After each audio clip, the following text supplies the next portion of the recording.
It is the alternative to Valentine's Day, where anything but love is in the air. For tonight, only one thing is on everybody's mind, and that is vengeance. Welcome, everybody, to Super Reliable Studios, live watch along calendar 2025 schedule. This is Super Reliable as we bring you our coverage and reactions for NXT WWE Vengeance Day. Let's freaking go.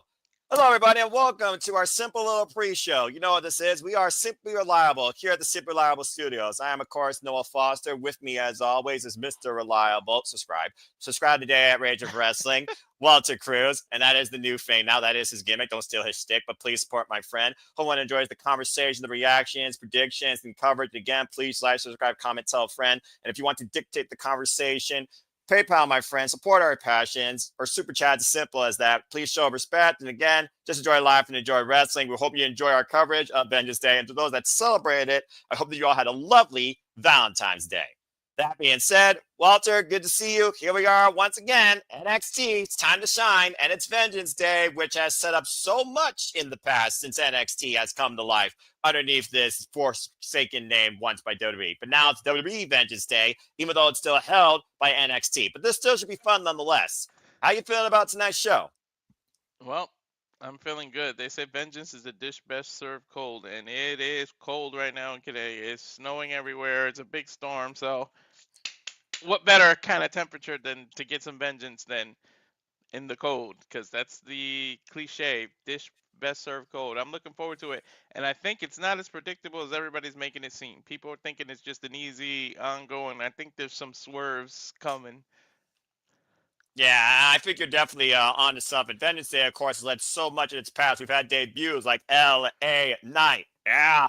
We had, of course, the rise of Trick Williams taking on the fire-breathing dragon, Ela Dragunov, the betray and the fallout of Trick Mellow Game. We've seen Braun Breaker, Grayson Waller inside a steel cage. We saw one of your mamacitas take on the Prodigy last year for the NXT Women's Championship. Many people came to promise at Vengeance Day and went on, not necessarily after vengeance to redemption, but still bigger and greater things. And of course, this will be setting up things towards Roadblock as we look to see when NXT will stand and deliver, and who will stand and deliver in the main event. But yeah, I'm looking very forward to this show. Like I said, NXT is the brand I do care about most about from WWE, even under this new black and chrome landscape. So I think without further ado, we got 6 matches on tap tonight. As of course, we're doing our own little pre-show as they do their pre-show. And of course, you all could watch the show if you want as well by either being here domestically in the United States on the Peacokc or internationally or VPN on Netflix. It starts 6 p.m. Eastern Standard Time, so come along with us for the ride.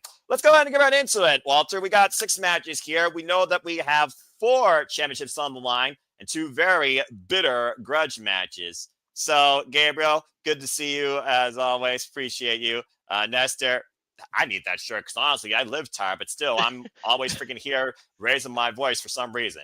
Anyway, but yeah, let's go ahead and talk about this card. Like you said, I don't think it's cut and dry as people are making it. And I think this is going to tell a lot when it comes to how La Primera will stand and deliver, or whether or not there will be a fatal influence involved. We know, of course, we have the NXT Women's North American Championship on the line as Fallon Henley defends the gold against Stephanie Vaquer. Stephanie Vaquer, of course, her second one-on-one chance against Fallon Henley after their last one-on-one ended disqualification. And Stephanie thought that she was completely out of the picture when Fatal Influence got involved in the One Contenders match that led to Shotzi Blackheart challenging Fallon. But since Fallon was able to overcome her, Fallon Henley once again has La Primera in her sights. But there's always that thing about the numbers game, but it seems that Stephanie has lately been sending messages at the expense of Jasmine Nix and Jessie Jane. So is Fallon Henley going into the night alone, and will that be the difference in Stephanie leaving with the gold? What do you think?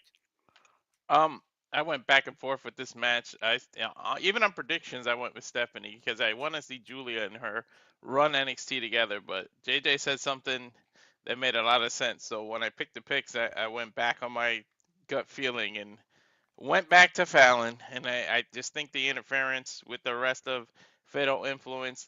And, like I said in prediction, I just wish they booked one baby's face smart enough that if you go against a faction and you got a build-up of weeks before a fight, why don't you just one-on-one take each one of those people out till you get to the final person, and then you guarantee that it's one-on-one. Like, I never understood why they never did that, but that's a whole nother subject for another day. But yeah, I think with we're predicting who leaves with the title, not who wins the match. So I think Correct. JJ said something that just really caught my attention when I watched it back. And Stephanie may win this by some kind of DQ or count out or something because of the rest of Fatal influence, and Fallon keeps the title. So I'm thinking Fallon leaves with the title.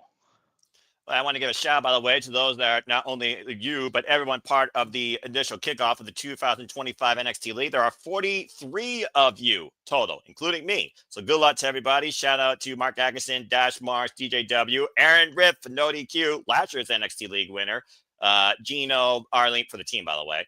Arlene, of course, won for the Galaxy, the Endless, Michael Wayne, Rocco, you, Josh, Ashley, Joshi, Kimberly, and so many others. And Kimberly, happy early birthday. But yeah, it's one of those things right now where you figure out she's the second ever NXT Women's North American Champion, beating Kalani Jordan, which ironically enough was a gauntlet match that was made by Dealer's Choice, thanks to the wheel at Halloween Havoc. Here you are talking about Stephanie maybe running the gauntlet, making sure that only Fallon is the only one left, like climbing the tower in Mortal Kombat. But I feel in a way it's kind of been that, because Stephanie's kind of been fighting for this pretty much this whole year, while Giulia, of course, has been fighting for the NXT Women's Championship. But at the end of the day, like I said, the title is still very young, and I think Fallon Henry still has more to give towards it. Plus, let's think about the recent fallouts we've seen with the original NXT Women's North American Champion, Kalani Jordan. Kalani Jordan seems hell-bent on getting this title back, but with this newfound attitude, where at one point she even got disqualified and the match was reversed because she lost her cool. Kalani Jordan might play a factor here, and because she might blame Stephanie still at one point, I could see Kalani costing Stephanie here. So either way, I officially declare that Fallon will retain. However, 80% of the universe here have picked a new champion, so we'll see. But either way, the NXT North American champion for either the men or the women has always been a great way to set the pace of the night. And I truly do think it's a great match that could open the show, so I hope it does. But good luck to both, especially Fallon Henry, because I love hardcore country, and Fallon Henry exhibits that. Mickey James endorsed. So this should be a good match. All right. Well, let's go ahead and move on from title contentions to bitter confrontations. And will a smile be delivered in the end or permanently taken off?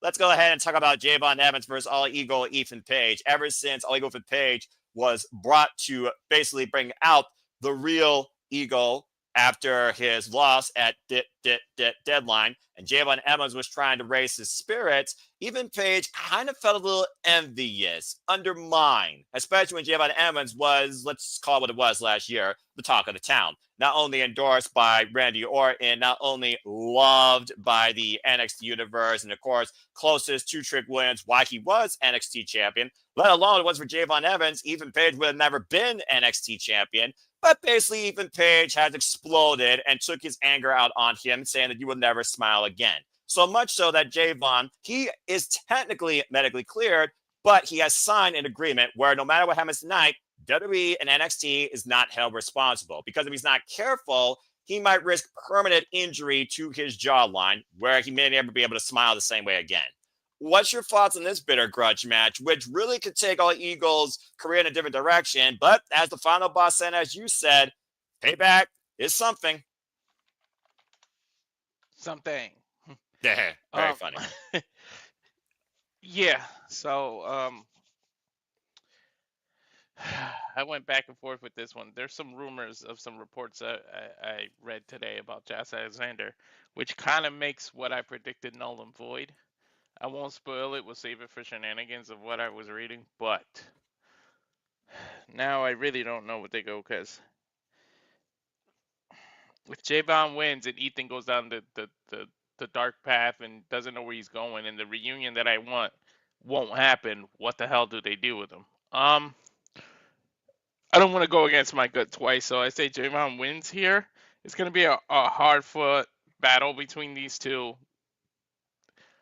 Ethan's going to try to do the ground game, and Evans might be doing the aerial attack bouncing game. But like JJ mentioned, I think Evans is going to show us that he can fight too without all that bouncy thing, because he's so angry at Ethan Page. I don't even know if this ends up an actual match or just a freaking fight, and then they have to do the rematch because he gets hurt again or the jaw. I almost feel like this should have been unsanctioned by NXT. They should have did that story. Like, look, we can't really clear you, and if you fight that, we hold no responsibility for what happens. I feel like that was an opportunity to tell that kind of story, if you know what I mean. But I'll stick with Javon, but I wouldn't be surprised if Ethan pulls it out. Because now with those rumors, now I'm a little stuck. I think that All Ego is going to win here because, as you said, he is blinded by rage and he is a young OG, but young OGs can make very easy mistakes. And we know that All Ego Page is very cunning and very deceiving, and he also could be very underlying tricky. So while he's bouncy, he's facing someone that's very dangerous. And let's be honest here, All Ego Page, he hasn't won an NXT Premium Live event since pretty much losing the NXT Championship. He lost in the Devil's Playground against Trick Williams. He lost the Deadline. Now he's here at Vengeance Day, where only one man's looking for vengeance. The other man, he's on a road to self-made redemption. I don't know. But I actually think that Ollie Page is going to come out with the win here. All it's going to take is a drop toe hold against either the ring apron or the steel steps, some underhanded tactic, and he just has to get the better of Javon with a referee, to your point, might stop the match to protect Javon here, where Javon might be his own worst enemy. And I do think after that endorsement by the final boss, there is something for Ego to prove here still in NXT for a little longer, despite the fact there's a draft or not come WrestleMania season. So I'm opposite of you. I'm officially going with Ego for Page, and it's actually very partisan, so don't feel so fickle because it's slightly in favor of All Ego at 54% versus 46% across 44 people in the NXT league. So again, this is one of those matches that could go either way. But you think about Javon and Ethan Page and the connections with the NXT Championship, and of course, who holds that title now versus who previously held it. Cause and effect here, I think, goes a long way when it comes to what roadblocks are set in place before we see who truly stands and delivers. But I'm going with All Ego. All right. Well, let's go ahead and move on from there. As of course, we have championships galore on the line tonight, including the most effective tag team across not just WWE, but probably all professional wrestling. Let's go ahead and talk about Fraxion versus their latest challengers in Josh Briggs and Yoshiki Inamura from Pro Wrestling Noah. Of course, Yoshiki and Josh, they won a number one contenders triple threat match this past Tuesday on NXT. While the team you thought that was going to break up, they are now going into, get this, their 9th title defense tonight. They have now been NXT Tag Team Champions for 167 days. Talking about they could be up there with the all-time greats of today and of the then, comparing themselves to ENC, the Dudleys, the Hardys. Forget about the current landscape with DIY, Motor City Machine Guns, the Street Profits. And of course, we have seen incredible matches by the two so far during this run. They have beaten Nick and Ramanev from TNA. They have beaten the Rascals from TNA. They beat OTM, Gallus, No Quarter Catch Crew, A-Town Down Under, and of course been tag champion since last year, September, after beating Chase U, who's now dead. Sorry, got a little bit hot there. But again, we keep wondering, when are they going to implode, or do they truly value each other as much as the gold? Walter, what you got to say regarding this? Yeah. Believe it or not, I want new tag team champions, but I have learned my lesson. I've been burned way too many times. Like when your dad tells you not to touch something hot because you get burnt. I've been burned too many times. I'm not going against Fraxion anymore. I say Fraxion wins and retains the titles. Plus, I kind of want to see them versus the Hardy Boys in a winner takes all, and we can get the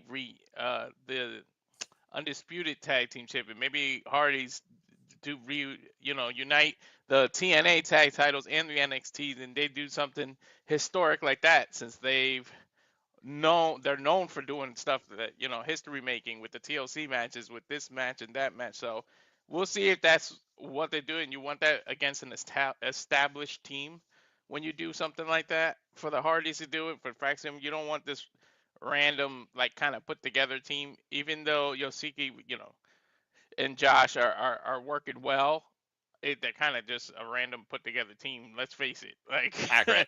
Yeah. So I think Fraxion retains here. Yeah, But I mean, it's one of those, they don't. It's one of those things, Josh Briggs, who really broke out last year in Pro Wrestling Noah during the M1 victory, named the Destroyer. But since Yoshiki Namura, of course, came here on excursion, we've now seen these two tag together on 2 occasions, even though they were in a dark match on a tag occasion, beating Gallus. And again, they overcame Hank and Tank and No Quarter Catch Crew to earn this opportunity. So I think it's one of those matches where Strange Bedfells, unlike Kiana James and Fallon Henry, worked that one time. I don't think it works here because I think this team is just too young. But Fraxion, confidence versus surprise dynamic, it could surprise them. But more so, I am leaning towards the tag champions retaining as well. And so is 89% of the current NXT league right now, saying that Fraxion will retain. And I do think that with Full Sail University hosting TNA Impact literally this coming Thursday, which we will cover, folks, I wonder if we will finally get the Hardys and the Fraxion confrontation that leads to maybe a Worlds Collide, winner takes all sort of match. But only time will tell. But yeah, I say this is one of the easiest matches to call in result-wise. Fraxion for the win. All right. Well, that being said, again, we have just a little bit under 14 minutes. We are about halfway through this card. Let's go ahead and continue our way forward with our next match. And let's talk about, we were talking about the NXT Championship and the state of it earlier. Let's go ahead and talk about it now. Let's see what happens when A-Town Down Under, Austin Theory and Grayson Waller go up against the ruler of NXT, Oba Femi. After Oba Femi ran roughshod over the last year, coming out of NXT in the breakout tourney, beating Dragon Lee, became an absolute incredible NXT North American champion before the Dawn finally overcame him, having his first loss in NXT. With only 2 losses in his NXT career, Oba Femi has now ascended to the ultimate throne as the ruler of NXT, holding the NXT Championship after beating Trick Williams at a Thorpe in triple threat action at New Year's Evil. This is his first title defense as Grayson Waller and Austin Theory looks to create a viral moment, already fooling the ruler, thinking there would be a fallout with them this past Tuesday in NXT. But in my opinion, all they did is they fucked up. They pissed off Oba. Jeff Meacham says it best. This dude is one bad mother beep. And I do think either way, with the amount of ego that Grayson Waller and Austin Theory both have, might I have both previous challenges for the NXT, Austin Theory, this is the first ever challenge for the NXT Championship. Grayson Waller previously challenged at Vengeance Day for the NXT Championship against Braun Briggs in a steel cage. Maybe Grayson Waller believes this is finally his moment to shine since Austin Theory and Grayson Waller can't hold on to SmackDown tag team titles for more than a cup of coffee. Result seems obvious, but the fun point is who implodes first on each other and who does Oba break first and pin. Or maybe he pins them both. What do you got to say about this triple threat, Walter? I say stack them like Roman Reigns did. That's what I feel like is going to end up happening. I think he's going to stack them both, and he wins. I don't think it's going to be as dominant as you guys think. It's going to be pretty much they're working well until that one time when one of them's going to pin, and then they realize, wait a minute, you become the champion if you do this, and then that's when the triple threat actually becomes a triple threat. So I think they'll be working together for the first part of it, and then the light bulb will go off in one of their heads. I don't know who would do it. I'm gonna assume Theory because I feel like Theory just is more maniacal than Waller, and I think he'll pull the trigger before Waller would. And so I think Oba is going to win, but it's not going to be a run over match like everybody thinks it's going to be. I believe it was last year at Vengeance Day where we had a triple threat with Donovan Dijakovic and Josh Briggs and what was my match of the night. Oh, no, excuse me. That was Stand and Deliver, where, to your point, Oba Femi was neutralized, but he still came back in the end and won. I think it's going to be very much a similar dynamic here because in a triple threat, why would you not try and neutralize the biggest obstacle towards you winning the championship, the champion himself? So I definitely agree with you on the aspect. But again, this is Austin Theory's first chance ever at the NXT Championship. Grayson Waller has been at this dance before. He's never won it, though. But again, he's already had losses against Braun Breaker and Camille Hayes for this title. I think Austin Theory is out to prove a point, though. And I've sensed that Austin Theory, at times, I think has been in Grayson Waller's shadow, especially when it comes to the Grayson Waller effect. Why is it not Grayson and Austin effect? Just saying. So I think Austin's going to be out here to prove a point. But yeah, Oba's retaining. It's as simple as that as far as the result goes. Again, how does he say it? The result remains the same. But it's still going to be fun. I always love seeing A-Clown Down Under get smashed. You kidding me? All right. Well, let's go ahead and talk about something that might not be as obvious, but still is going to bring a whooping. Let's see if he whoops that trick. Let's talk about these two in a strap match. As Trick Williams goes one-on-one with Eddy Thorpe. Eddy Thorpe has been literally the crutch in Trick's side when it comes to getting back to the NXT Championship. At one point, he thought he was going to go over Femi and Trick Williams one-on-one, so Eddie Thorpe tricked Ava Raine to signing a contract that allowed him to get a chance at the title. Even before then, Eddie Thorpe and Trick Williams had a one-on-one match that ended with both men's shoulders being pinned, so technically a no contest. Ever since then, Eddie Thorpe has been hell-bent on getting back at the NXT Championship, but Trick Williams is also hell-bent at getting back the title as well, feeling that he deserves a one-on-one rematch. In a way, if Trick Williams wins this, I think he can state his claim. But Eddie Thorpe, for all the boasting that he's done, for the fact he's been in trouble with Ava Raine and Shawn Michaels in the past, Eddie Thorpe's also out here to prove a very valid point. One of these two men could literally be the roadblock towards the other when it comes to getting the NXT title. Again, strap match, folks. You can use the strap as a lethal weapon. I believe it will be 4 corners, but either way, someone's getting whooped like a government mule. Walter, what do you got to say regarding this one-on-one grudge match? And do you think this could lead to the next challenger for the NXT Championship? If we see the lights, we know it's the 4 corners. If the little lights are going to be in the corner, so we have to see how the ring is set up when the pay-per-view starts. People talking crap to me. I'm going to say Eddie Thorpe wins this. I just feel like Trick Williams is going to head onto that dark path, and this is going to set him off. So he is not going to know what to do or how to restart, because I just feel like since he's lost the title, he hasn't really been himself, and anger seems to be driving him, and that anger might be his downfall, because I feel like Eddie is going to know how to push his buttons, and then he's going to overreact. So I feel like Eddie's going to win this strap match. Besides, also, what the hell was the point of his heel turn, and why you wanted us to take him serious if he doesn't get wins over big people? Who's bigger than the former NXT champion right now? Trick Williams. Besides Oba right now. Trick is still up there. You know what I mean? Trick is maybe on his way up to the main roster, maybe reunite with Carmelo after he turns heel. But Trick is like one of the biggest names you can get a win over. If you want me to take Eddie Thorpe serious, you're going to have to give him some wins. So I say Eddie Thorpe for the win here. That's fair. And Matthew Lely, good to see you. And DJ Mutt King, thank you for that as well. And again, with all the excursions from AEW now, that's a very real possibility too. I wouldn't mind seeing Rooster Day take on Oba Femi. Also with TNA coming across, let's just do Jake Something versus Oba Femi, the Battle of Meats. And thank you for that, by the way. I'm sure that me and Stapler will do that again next year. I think we established a new tradition. Always appreciate your support and your thought. But yeah, it's just one of those things. I understand what you're saying, Walter, but look at Rich Holland. He killed Chase University, but he lost out on what everyone thought he should have won, that steel cage match for the NXT North American Championship, because Sean Spears has officially created a new faction, and I'm calling it now. I think Sean Spears takes the title from the Don, but that's a whole different conversation. But I'm actually going with Trick here for a couple of reasons. I do think Trick Williams and Oba Femi is a one-on-one people want to see, and I think that match could stand and deliver. Also, with that being said, it's one of those things right now that last year at Vengeance Day, Trick Williams was in the main event, challenging for the NXT Championship. Excuse me. So I think, honestly, Trick Williams, this is his road back to there. And with roadblocks still being ahead, there's still be one last roadblock for Trick Williams to bypass to finally get that match with Femi. I really think they're building towards Oba Femi versus Trick Williams. The only way for that to happen is with the biggest baby face in NXT versus the meanest motherfucker in NXT are the most dominant right now in momentum. So I'm actually going against you here, and I'm going with Trick Williams officially. And 72% are believing that we will whoop that Trick, and Eddie Thorpe will get whooped tonight. And honestly, this might be the one thing that finally removes Eddie Thorpe from the NXT title picture altogether. And it looks like, shout out to Pop, Jerry's World is also saying Thorpe as well. And again, if Miro shows up in the audience, DJ Mike King, all credit goes to you, because I think you just gave me my roadblock match I went to see. But that being said, we have 5 minutes left, and there's only one more match left. So as the man that works multiple jobs continues what he's doing, allow me to continue with you all in this conversation, what I think is going to be and should be the main event.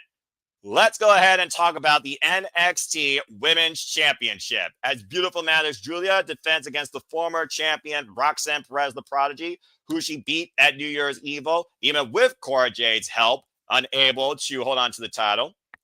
The returning Bayley, who's already confronted Roxanne Perez in what feels like the then versus the now when it comes to the role models of NXT, or the role models of each other.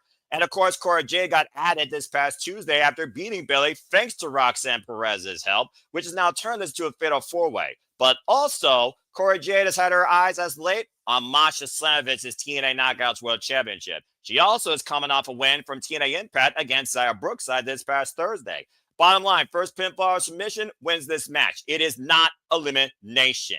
With the fact that Cora Jade right now is the only one yet to hold any form of gold since the fallout with Roxanne when they were NXT Women's Tag Team Champions. And of course, they had their one-on-one feuds at Halloween Havoc and Weapons Wild. Cora got injured. Roxanne ascended to promise as the Prodigy does. This could be Cora Jade's year. We could be living in the era of Jade as early as tonight. But how do you bet against Giulia, who just won this title and is going to her first defense tonight? Roxanne Perez also has business to attend to on Monday, as she'll be challenging Vaquer Rodriguez for a spot in the Elimination Chamber, while Bayley is already in the chamber. It feels like to me to protect Cora Jade having any chance to become champion and Roxanne Perez to get back to the title, maybe one-on-one action, you almost think that Bayley might be the one to fall here. But again, it's truly anybody's game for the most important women's title. Who am I kidding? The most important women's championship period in WWE. Keeping it simple, I do not bet against beautiful madness. And I do think that Giulia and Stephanie is the marquee match everybody wants to see if you follow their history as long as I have, much to GJ Mutt King's standpoint. So I say that Giulia will retain. What does it lead to after that? Cora, Roxanne fallout because Roxanne says over my dead body as there's nothing more important than the NXT Women's Championship. Roxanne, Bayley fallout ahead of the Elimination Chamber where honestly Roxanne and Bayley might stand deliver one-on-one. Or does Cora somehow get back against Giulia and get a one-on-one match later down the line, maybe causing a roadblock? Either way, I'm going with Giulia retaining. And it looks like a majority of you are also going with Giulia, 90% of you, while the rest of you are partisan to everybody else with 2 other people picking Cora Jade. I do think Cora Jade has the potential, but again, like Dakota Kai, how well is she in avoiding being injured with how much work she's putting in across TNA and Tuesday nights? Either way, Giulia for the win. As Walter handles a call here, folks, that is our card for NXT Vengeance Day as we are about to hit the airways here in 2 minutes. Hope that you all enjoyed the reaction, the commentary, the coverage. It's going to be a fun, wild night, and please stay tuned because after Vengeance Day concludes, we'll have a simple summary and we will transition down under as we'll bring you coverage for Grand Slam Australia, courtesy of AEW. Before we multi-simulcast across here at the Single Level Studios, where, of course, the American Wrestling JJ Williams will host the weekly moderated madness conversation that is the Saturday Shenanigans. So hope you're in for a trifecta of fun this Saturday evening through the night. It's sure to be all right, as it might be ice cold here, but the action is going to heat up strong from our nation's capital. With that being said, let's freaking go. And Christopher Ross with one last spot in here real quick. Giulia retained, and we get Jordan Grace to come out, comfort her, and stand and deliver. Well, not Jordan Grace. She changed her name, but I do see what you said. And it looks like Walter just muted right in time. So, Walter, before we go to the show, what's your final thoughts on the NXT Women's Championship match? Giulia better retain. Like, I feel like I'm a little afraid because I feel like that's why they booked it in a multiple person match, is so that if they do take it off her, it's not a loss. Like, she won't have to take the loss and it won't look as bad. But I think Giulia needs a long title run before she moves on up. And like, I really, really want to see Giulia and Stephanie run NXT for a little bit. Let them hold both titles. And it's like, you got to go through the both of us if you want to make a name in the future before Roxanne or anybody else moves up. I don't think it's Roxanne Perez because I think she's well on her way up. But it could be Cora Jade because of what she's doing in TNA and everything. So she just doesn't have to pin Giulia to get it. She can pin Roxanne Perez. She can pin anybody. That's the thing with these 4-way matches. I wish it was a fatal 4-way elimination, so you have to earn it. That's what I wish they need to do more of, the elimination style matches. But I think with the Elimination Chamber and then the what's the other, the NXT one with the penalty boxes, I feel like because of that, Deadline. They don't do too. Yeah, Deadline. They don't do elimination matches as often anymore. Yeah. Well, again, you only could have so many gimmicks and stipulations in a single night, and I guess also in a single year. And again, why this card might feel more like a TV show in some ways, look at the dynamic. Triple threat, fatal 4-way, 4 championships on the line, tag team bout, grudge bout with stipulation. It is actually a very dynamic card when you look at it right on paper.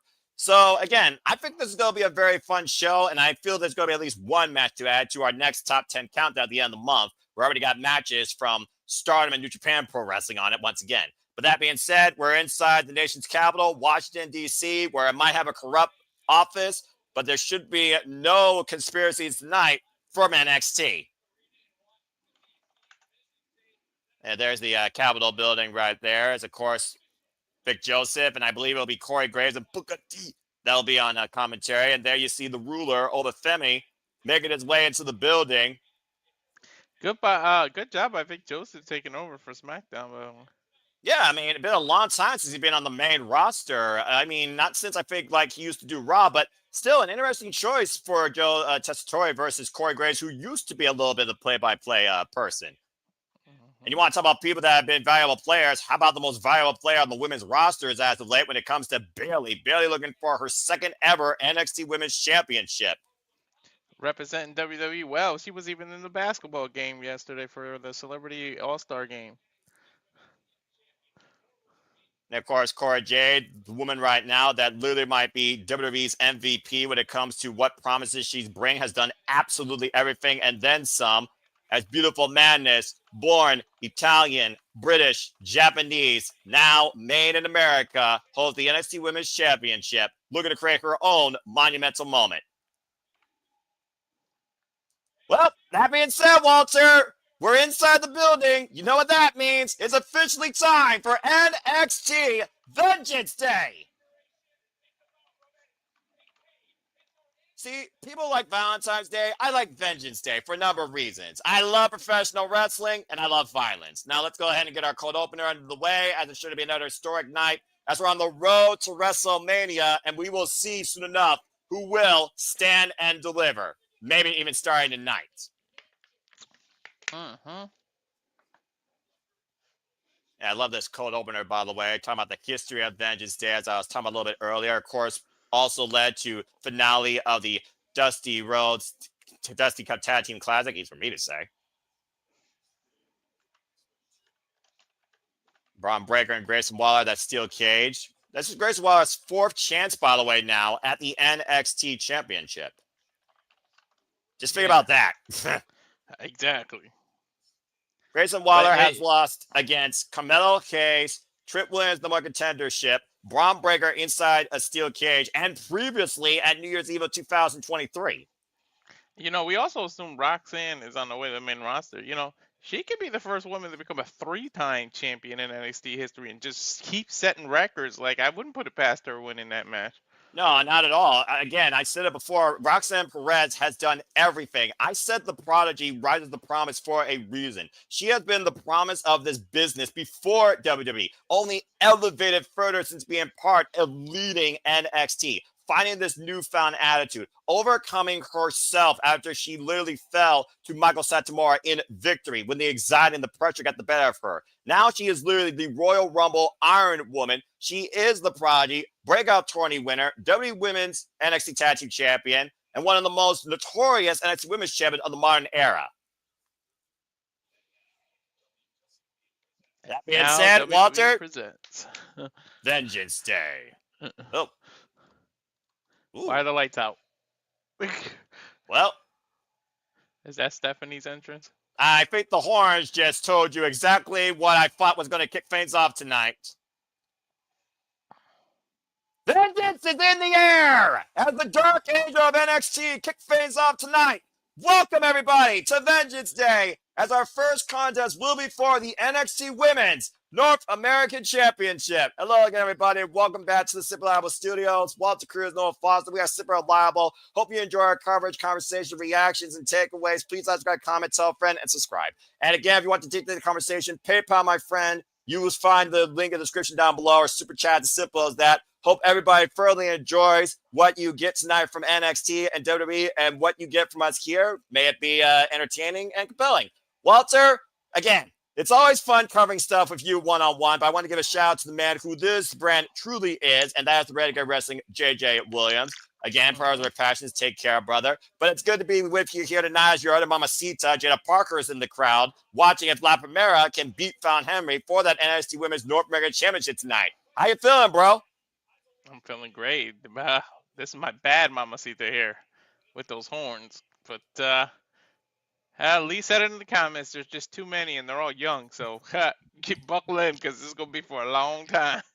You want to talk about bad mamacitas, bad influences. Talk about the fatal influence led by Fallon Henley, our current NXT Women's North American Champion, with Jessie Jane and Jasmine Nix in tow. Who doesn't even need the damn face mask anymore? At this point, she just wants to use it as a weapon. Hey, Cody Rhodes was once grotesque, and that led to a WrestleMania win, all right? So tell me otherwise why wearing the mask is a bad thing, even if you're not injured. And Fallon Henley, of course, has been the second ever NXT Women's North American Champion since beating Kalani Jordan in a gauntlet match with the aid of Fatal Influence ever since these three women came together last year and formed this unit, putting, quote-unquote, all the rookies in their place. Let's see how smart this ref is. I would kick them out right at the beginning. Get out of here. And, of course, you see Kalani Jordan, the first ever NXT Women's North American Champion, looking very unimpressed and unamused, watching on from the audience. Is that Petrovic? That's Carmen Petrovic. Carmen Petrovic, by the way, of course, who recently got a victory over Kalani Jordan after the ref reversed the decision. And Matthew, good to see you. Cape Rare, good to see you. And it looks like Cape Rare also picked Fallon Henley to retain. Again, this is our first title match of 4 championship matches tonight. Bell rings. We are officially underway. I can't wait. I hope Stephanie actually wins. I could be wrong about this one. I don't care. Stephanie Vaquer, former CMLL Women's World Champion, Eddy Strong Women's Champion, of course, joined NXT shortly after the summer last year. Listen to the crowd already. Stephanie.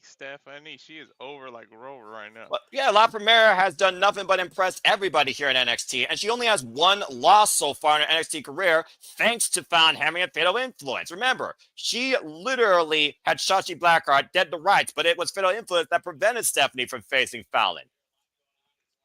And to my point, nope. The Fatal Influence gets to stay out here. I guess they gotta threaten some kind of interference before they get kicked off, right? Well, that's usually how things go in wrestling. At the end of the day, you're just hype people unless you get physically involved. But you can tell the Bloodline more about that. Carnival tie up here. Once again, these women locking up here. Fallon Henley, of course, from our touch-up rise from Michigan. Nice takedown in the front face lock.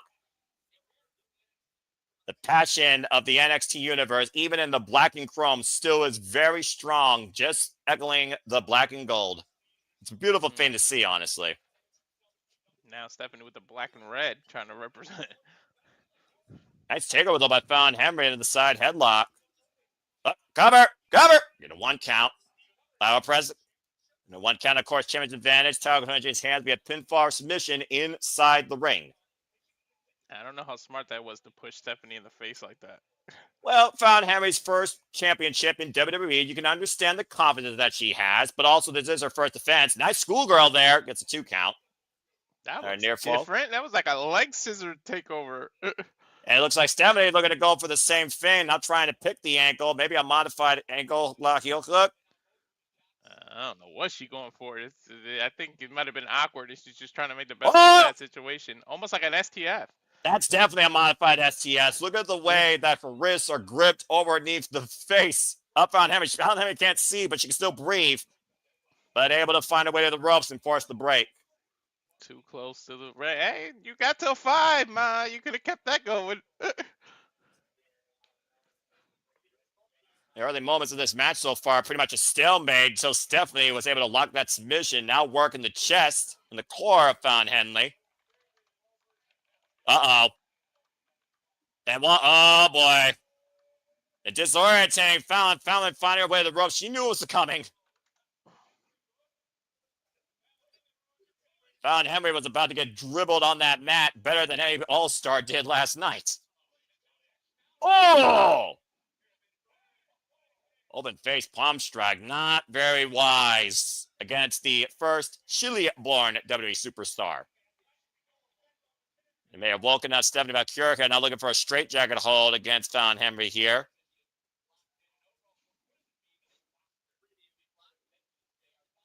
And of course, like I said, tonight we'll set up so much. We will certainly know who will stand and deliver to a degree based on who wins and loses tonight. Not reversal. Roll out that 2 count. You know, Fallon's holding her own in this kind of ground and pound type match, rolling around reversal. They're showing that she can wrestle. Like these two are going back and forth, hold for hold right now. Very even match. Well, Fallon Henry is also one of the more experienced members of the entire NXT women's roster. There's a nice cover there by Stephanie. Gets a 1 count, though, unable to bridge. As I said, I followed Tessa Price's career before coming to NXT when she first came into AEW. Now looking for the cross arm breaker. Great counter there by Fallon Henry. Fallon Henry comes in here with 7 years of wrestling experience.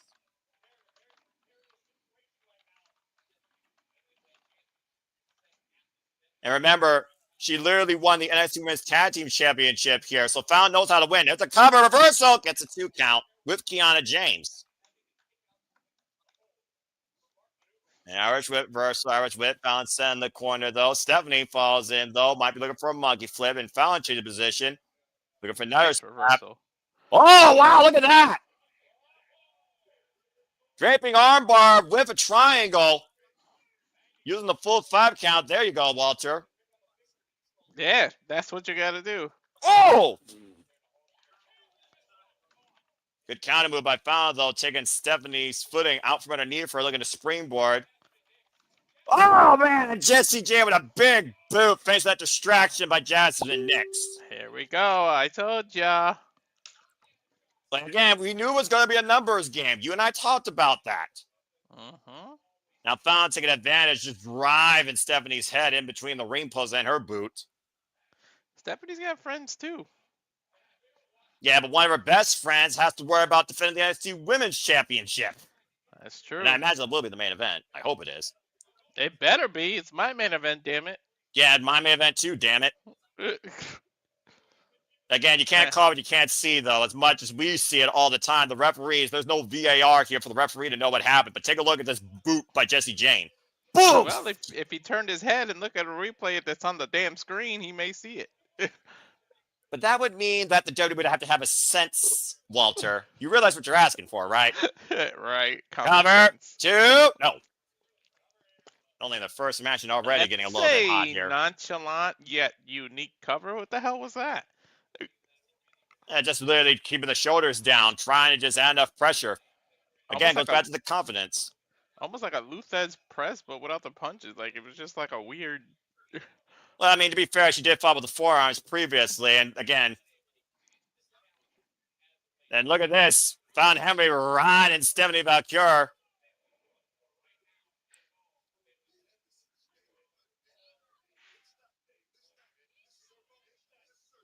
And right now, we are literally in Fallon's rodeo. Ooh, and Stephanie coming back, though, with the forearms here. And Fallon Henry with defenses so far against Shotzi Blackheart, Tina Paxley, and, of course, Kalani Jordan, the inaugural champion who won it last year at Battleground in the UFC Apex.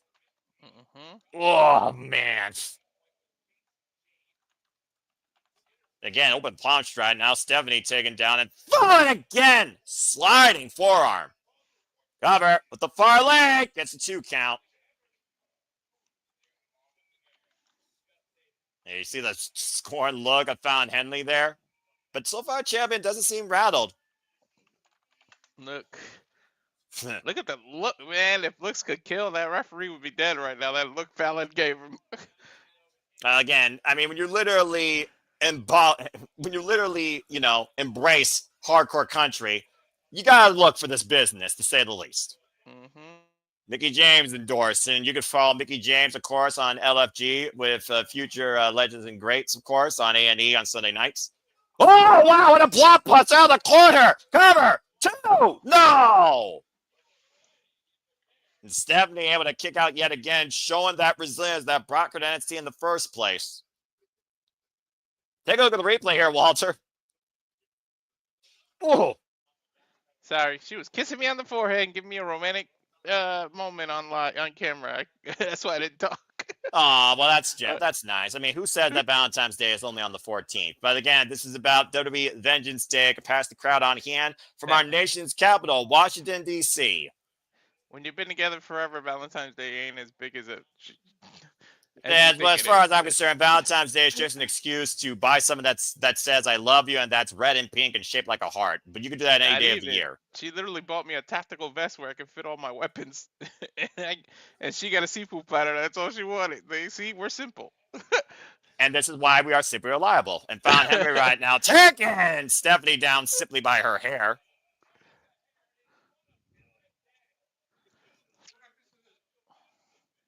And again, right now, Stephanie trying to take control and take Fallon down. I mean, Fallon Henry can be downright mean and nasty, but so can Stephanie. Did you see the whiplash though? The way her neck kind of landed. Yeah, and did you see that hook kick? Look at Jesse trying to take a cheap shot. Dial it up. Tiger Feint kick connects. I'm not sure what the area code is in Washington, D.C. Springing off the top rope crossbody. Momentum in favor of the challenger. Hooking up found Henley. Big back body drop. I think she's gonna set up for Booker T's favorite move. I think it's one of your favorite moves too, if I have to guess. Oh, jeez. I don't mind. Of course you don't. Oh.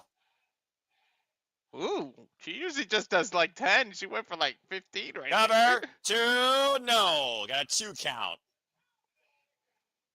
Hi, Charles. How are you? Hey, Charles. Good to see you. Good grief. What's the basketball team in Washington, D.C.? Wizards. Well, maybe Stephanie Vaquer should try and, for their tryouts. Double up kick there. Trying to create a little bit of separation. And you can see how much Found Henry was rocked by that. And Found Henry falling in, though. Right on the heels of Vaquer with the back elbow strike. Stephanie falling in kind of off the ropes, catching her with a knee in the midsection. It's been a very even bout so far. Runs to the back elbow strike. Off the ropes again. Found Henry looking to follow up. Take her out the leg. Oof. Hey, look, Found Henry now. Went for a Shining Wizard. Stephanie able to scout it, though. Trying to pick an ankle. There's a cover. 2. No. Another near That's the fall. thing with Stephanie. She can turn. She can do any kind of move. You never know what she's going for. Like she could just pick the ankle, do this, do that. Like it's hard to like prepare yourself for an opponent like that. Well, there's a reason why she was the first ever CMLL Women's World Champion, Women's World Tag Team Champion, and of course, former NWA Strong Women's Champion as well. One of the greatest rivalry bouts last year with Guilia, trained by Gran Apache, Ricky Marvin, and Villano Thorpe, heavily disciplined down in Mexico. And of course, one of her finishers, the German suplex hold, but there's an eat defeat soul food. Rock and Found again in the corner. Gets both boots up. Stephanie catching the leg. The dragon screw leg whip. That hurts like a bitch. I can tell you that from experience. Damn, that move has to suck. And the double knees by the challenger, rocking the champion in the corner. Meteor. This match is turned completely around. Cover. 2. No. You were saying. Whew. Yeah, look at the replay here, Walter. Again, literally hyperextending all 3 of the ligaments in the leg. Ooh. Looking for the STB, got counted with a knee. Now Fallon looking to hook Stephanie. What is this? Oh! Ooh. Nice head shoulder capture toss there by Fallon Henley. Tossed her like yesterday's garbage. Damn. Counter though this time though. Now looking for the Akana roll. Here's the cover. 2 and no. Not quite. Oh! What the hell? Oh, come on. Not like this. Close fits, but no! That elbow wasn't enough. And Jessie Jane can't believe it. To be honest, I barely can believe it.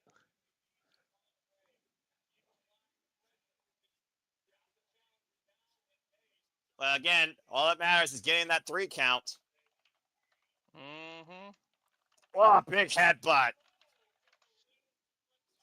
And this time, Stephanie looking for the STB. Can she hook her up and lift her? But you see Fallon find back, though. Back body drop. And Walter, you can speak more, too, if you want, brother. I know you're working 2 jobs, but come on, man. I know how you feel about the women of NXT particularly, but seriously, bro. Now out of the corner, Fallon up the second. Oh man. Oof. It's a nasty fall there. She was lucky she avoided the. Go ahead. Now that she's outside, I would go attack the rest of them. Like, your opponent's got it down. Go take out the rest of Fatal Influence. Oh! I think she heard you! Right? Oh, help it pop straight to Jesse James. This is what it takes. Kick wipes out Nyx. And another super kick wipes out Jesse James. Fatal Influence has been dropped. And Fallon's, whoa, what was that? 619, kind of? Yeah, I think she was a little bit high there on that 619. Now, oh, no. Now on the outside, not on the apron, double underhook. Dragon. Oh! Hardest part of the ring. She landed on her knee, too. Almost looked like Angel's wing. She hit a Christopher Daniels. Now spring it off the top rope.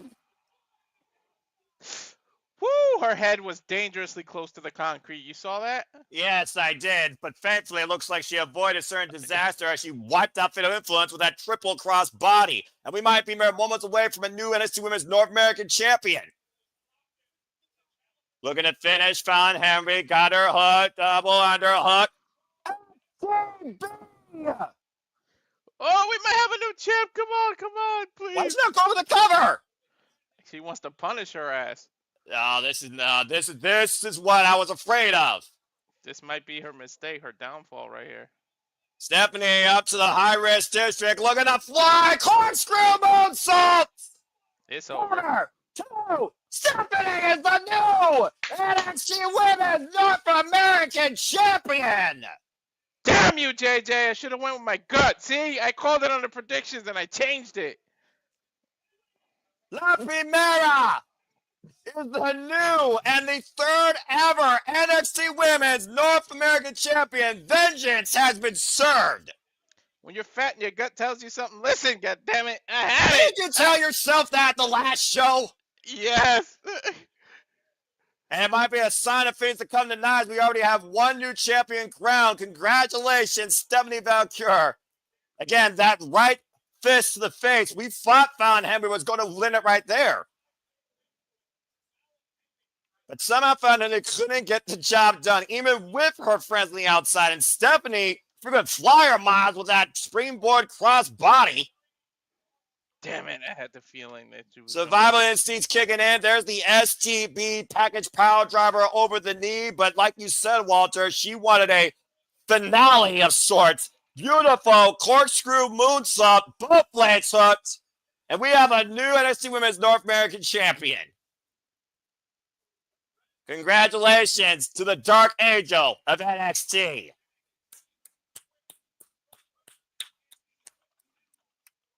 You saw Jada Parker in the crowd. You saw Claudia Joy in the crowd. You know Fallon Henry will be coming back after it. Who's going to step up to the new champ first? I don't know, but I might get my wish, and we actually get Stephanie and Julia ruling NXT simultaneously. That's a badass wall to try to climb, man. I told you. There's a real chance we might get a winner-take-all thing here. Shades of Keith Lee and Adam Cole, with both those women holding the gold. That literally is the first sign of that tonight. And again, that's the first of 4 championship matches tonight. We've already had one title change hands. Glad I changed my pick. Oh, man. And of course, the next time we'll be covering WWE branded content, folks. Will be Elimination Chamber March 1st, the final stop on the road to WrestleMania. So stay tuned for more on that.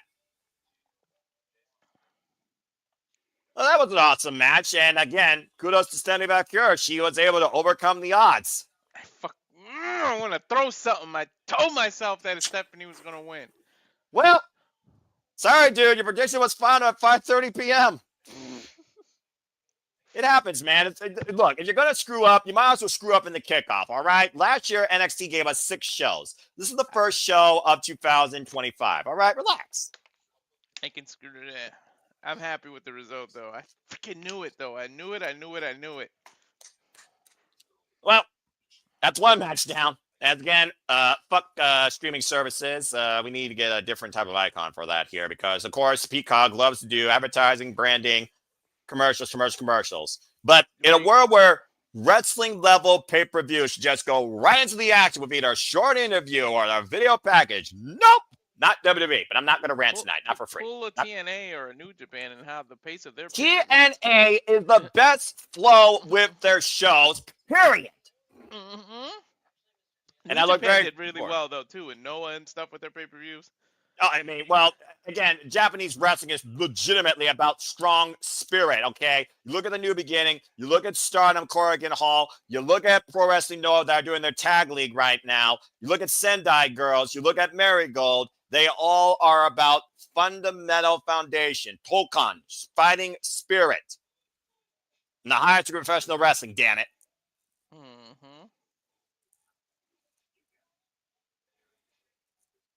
Well, anyway. Television's so bad because at least they waited till after the match and not interrupt the match. Well, to be fair, why Dwayne Atkinson called us a TV special, we don't got to worry about picture-in-picture tonight with the matches. You just got to worry about 25 advertising when you might as well order something from DoorDash. Well, that being said, I could at least talk about this. Subscribe to Rage the Rest of the Day. Again, we're going to level up here pretty soon, folks. Stay tuned. We're going to do a Cuphead co-op campaign and a My GM mode campaign. We don't know when yet, but please stay tuned as we will level up here at the Simple Alpha Studios very soon. And of course, place your bets where we're either going to bust or hit the jackpot because, Walter, you get ready for the biggest call of your freaking life, whether you're a guest or we're doing a 3-person booth, because on the weekend where those celebrate their savior, you, I'm sure, are going to want all the smoke possible from the entertainment capital of the world as we get ready for WrestleMania 41 in Las Vegas. April's going to be crazy. Yeah, and I'm not just talking about those 2 days either, folks, because we'll be covering Raw, SmackDown, NXT Stand and Deliver, and any other wrestling promotion that has a major show, including but not limited to Stardom, MLW, and I don't know why he added it, GCW. But seriously, stay tuned for WrestleMania as we are 63 days away. Oh boy, I gotta say though, this song sucks that they're using. Fame's not even a word. Don't get me started. I got a Lilly medicine commercial, so I don't even know what you're talking about. That's fair. I got Soruka talking on TikTok. Now I got her talking, yeah. That's terrifying. Seeing Zarya there.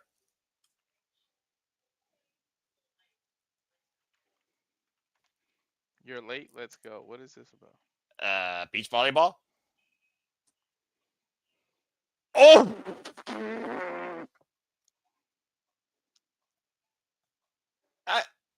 I think we're trying to see how Saruka is as a tag team when it comes to recreation, and I don't think Zarya's having none of it.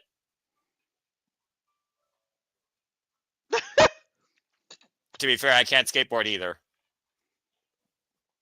Nope. All right, this is a thing.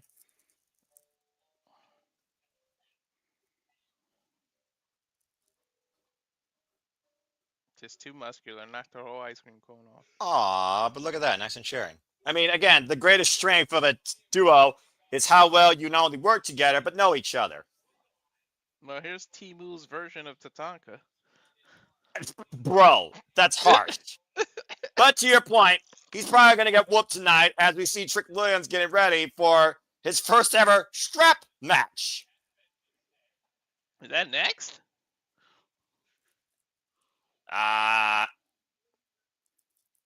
Nope. Up next, the NXT Tag Team Championships, and here come our challengers. Dude, you missed the mark. Halloween was a few months ago. Well, you got to remember what he's called from Pro Wrestling Noah, my friend. He was called a Destroyer. Remember, it was the N1 victory last year when Inamura and Briggs learned about each other, and it led to Inamura coming here to NXT.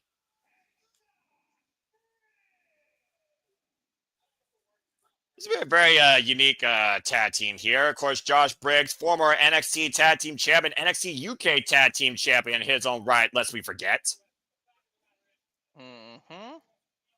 I wouldn't mind them winning the titles, though, man. Look, I understand strange bedfellow situations winning it the first time around, but let's be real here, dude. They're not Fallon Henley and Kiana James. They're not Team Hell No, and they aren't the most effective tag team right now in the professional wrestling business. They've been holding on to the NXT Tag Team Gold. I don't know, man. It'd be nice for NXT to maybe show them titles in Japan.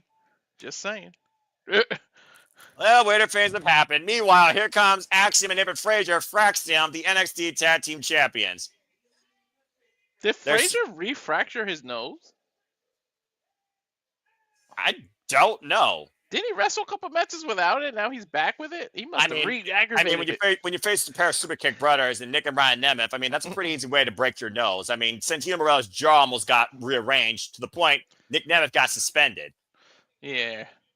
Fraxion, by the way, are the 39th NXT Tag Team Champions in this company's history. Their current run, their second run, is now at 167 days, and they're going into their 9th defense tonight. After beating Gallus, Out the Mud, the Rascals, Nick and Ryan Nemeth in TNA, Sarah Alexander, Javon Evans, A-Clown Down Under, the Street Profits, and of course beating Shades University last year at No Mercy. Bell reigns were underway.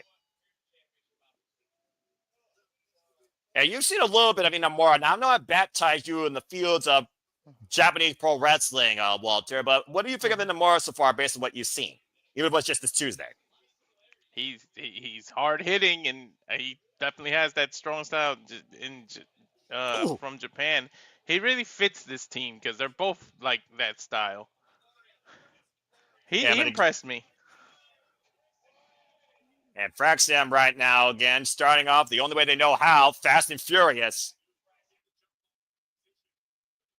Not much space out there at ringside, though. Inamura, though, hoisting up Fraxion, or Frazier, excuse me, for me to say. Oh, nice rolling kick. The tab made Axiom, A-Kid, of course, former Heritage Cup holder. David Frazier, former student of Tyler Black, set freaking Rollins. Nice DDT there. Cover here by Axiom, number 10. It's a 2 count. Woof.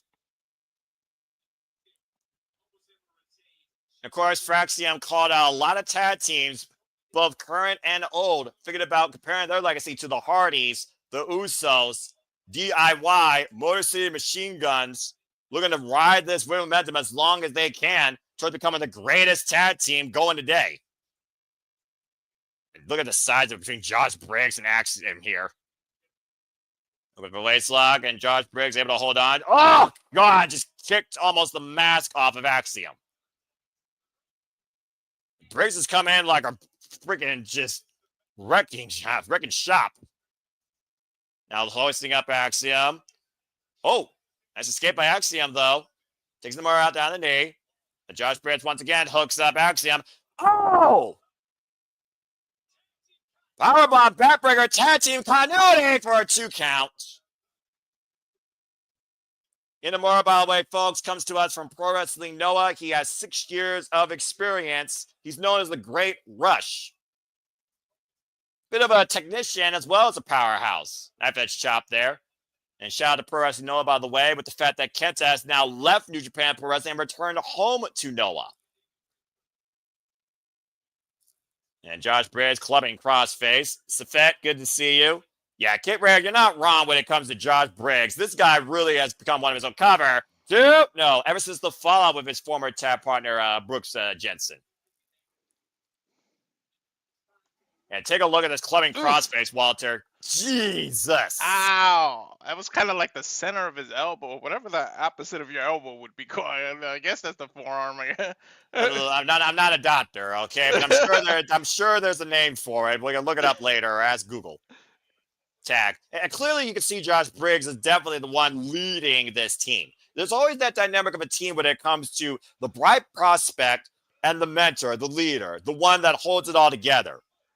Inamura right now with a 3-point stance or a sumo stance. And oh my good grief! Ooh, Honda chops. Axiom right now needs to make a tag to Frazier, reaching out, average whip, front of the corner again, towards the first. About to say, I'm not sure if no one else got that reference, but I'm proud of you. Oh! Again, one chop just drops Axiom, and the challengers are in full control of this match.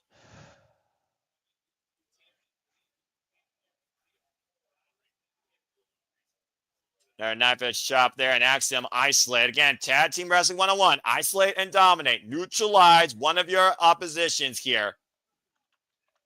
Clubbing forearm chop combination, shades of Ishii. I like Inamura. I like what he brings. I don't know how smart that was. That chop just kind of, he's laughing it off. I mean, you can't blame him with how much he's been in control. Oh, my God. Oh, my God. He's going to end up with a Kofi Kingston chest. He keeps it up.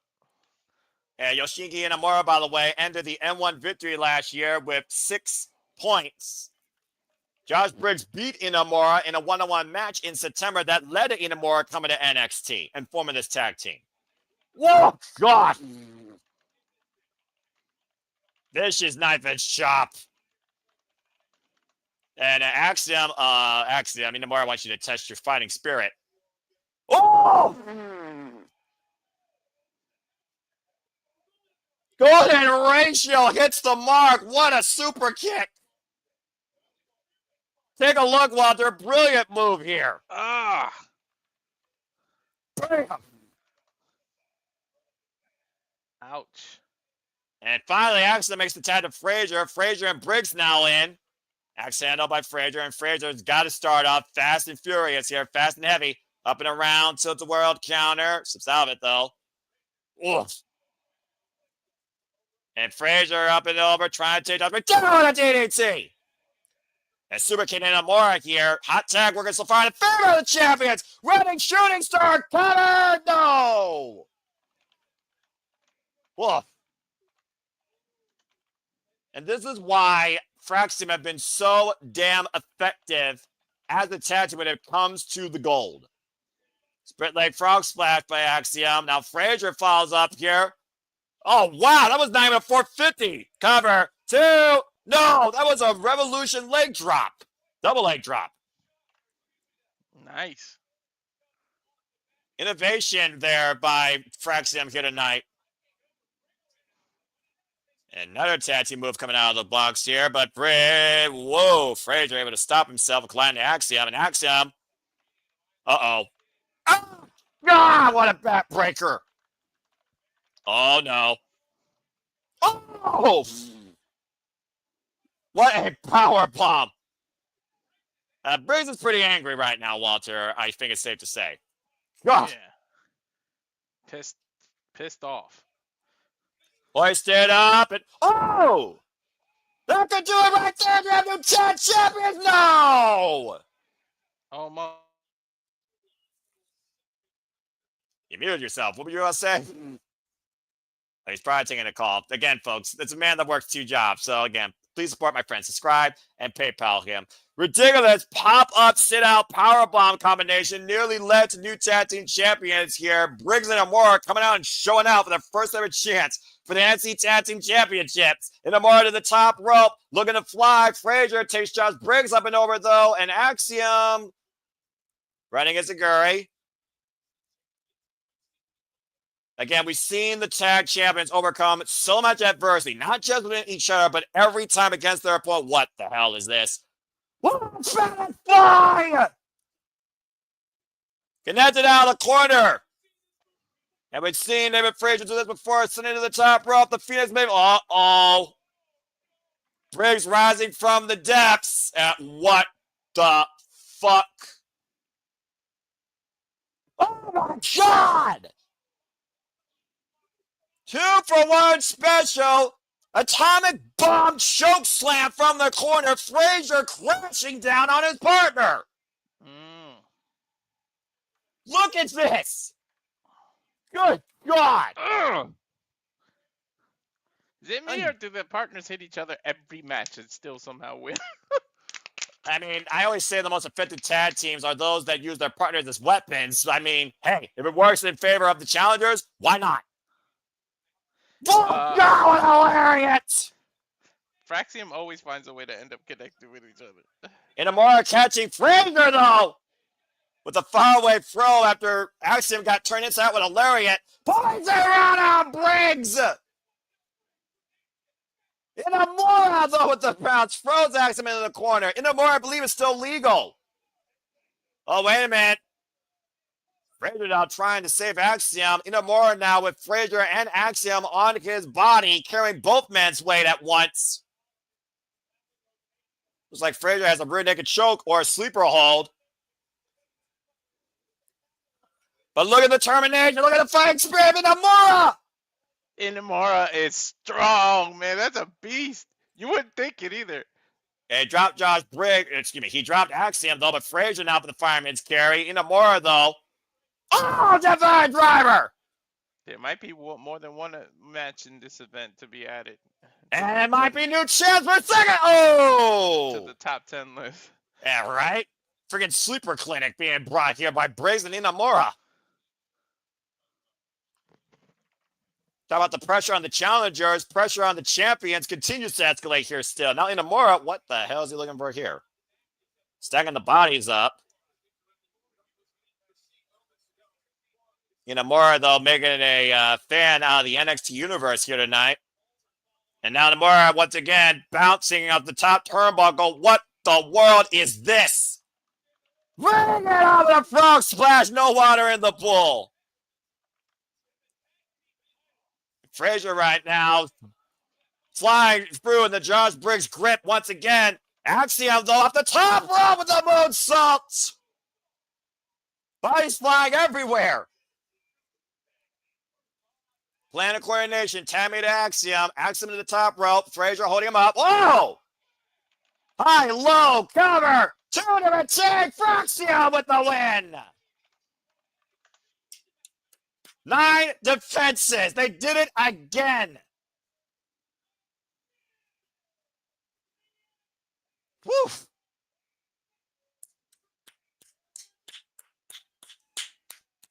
Well, Walter, it may have seemed like the result was obvious, but that was a damn hard-fought win for the champs tonight. Yeah, it was. There's a replay here. That poison Ronda to Josh Briggs. This incredible show of strength by Inamura.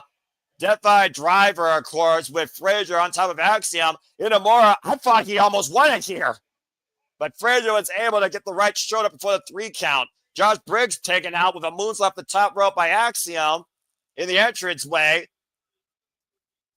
And again, that awareness, knowing each other is at all times. The high-low, drop kick, sweep of the leg, and Fraxion retains.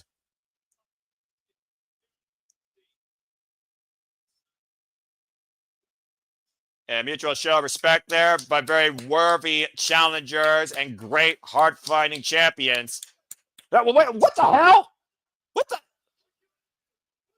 Who the hell are these guys? Wait a minute. Oh, God. Walter, what the fuck's happening here? We got 4 random men here. Oh, wait a minute. That's this Fraxion. Oh, God.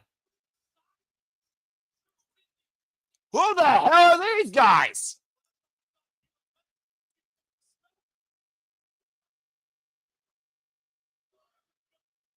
Well, you don't know their names, but you'll know them soon enough, I suppose. What the hell? Of these matches of everything? So that's the big, giant debut of that mystery faction? The fuck was I that? recognized a couple of them. Well, please enlighten me. That one with the braid. I mean, I know they got the mask, but that looks like a Shaquan. What's his name? Shaquan. Why can't I think of his name right now? What the hell's his name? I gotta look it up, but that's who I think it is. But we'll figure it out. They got mask. It's not meant for us to know who it is yet. I suppose, but talk about taking your shot. Fuck. But still, congratulations to Fraxion. 9 successful defenses now as NXT Tag Team Champions. Incredible work, incredible match. Again, very game bout. Inamura, extremely impressive. And Josh Briggs, again, Josh Briggs has all the tools to be a champion here in NXT on his own. But I like this dynamic with him and Inamura. As we got another commercial break, fuck streaming services. Well, anyway, again, as the man of many talents here, always reliable, works in and out here of not only this leisure, but also his realistic job, folks, because, again, he also works from home. Again, I hope that you all are enjoying our coverage so far. We're 2 matches in. So far, 1 championship has changed hands. The other one has remained. And, of course, the next time NXT comes across your airways system of studios is when we come towards a roadblock before we see who stands to deliver. Roadblock represented from New York City, the theater at Madison Square Garden. We'll be covering that here Tuesday, March 11th. Stay tuned for more on that.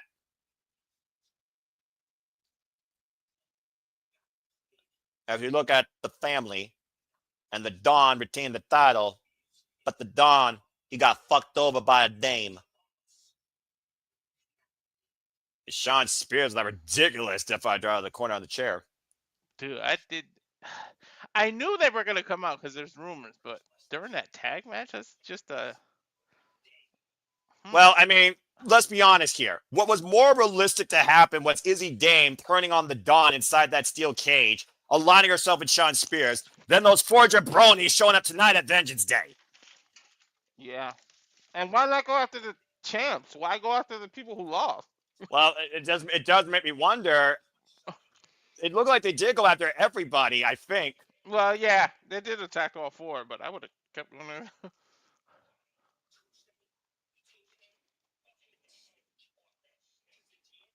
there. Stacks at that table for one.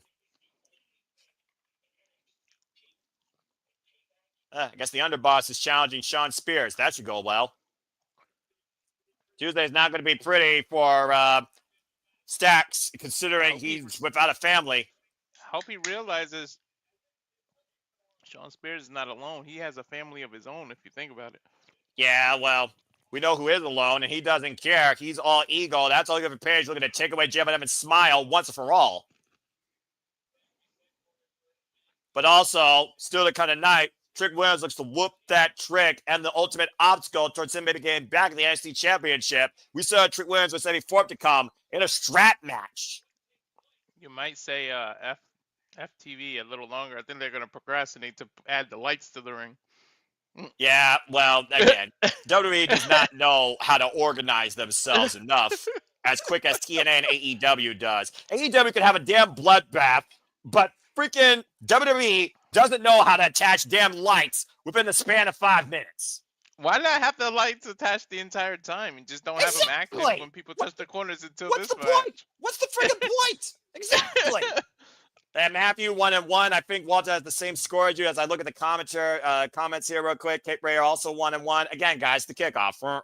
Matt Helms, we're doing well. It's good to see. I always appreciate your support. And again, for those that are tuning in here, whether you're continually doing so or for the first time, again, stay tuned after Vengeance Day. We will take a short break and immediately transition down under as we cover Grand Slam Australia. So stay tuned for that and so much more here as we'll shift into the Saturday shenanigans hosted by Regular Wrestling JJ Williams once both those events conclude. And please remain #SpoilerThe3. Show courtesy for those that do care about all things wrestling and want to enjoy the festivities, even if you know the results.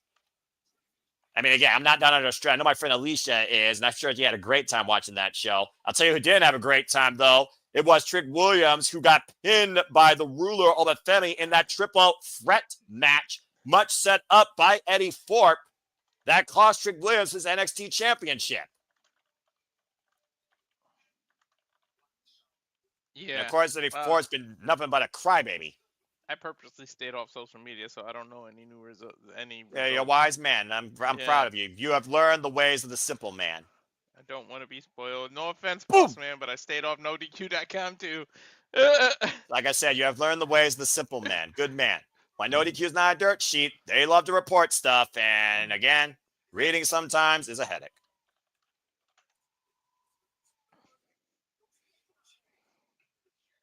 Eddie Thorpe looking for, of course, the spotlight that Trick Williams has held, why the people have endorsed him, why Trick Williams is looking to get back by any means necessary to the NXT Championship.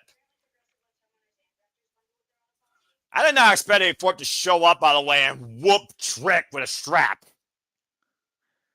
I don't know. Just seems so random. But again, when you're that angry at somebody who pretty much been handed everything, in your own words, while you literally have gotten nothing, I guess that's one way of making a statement.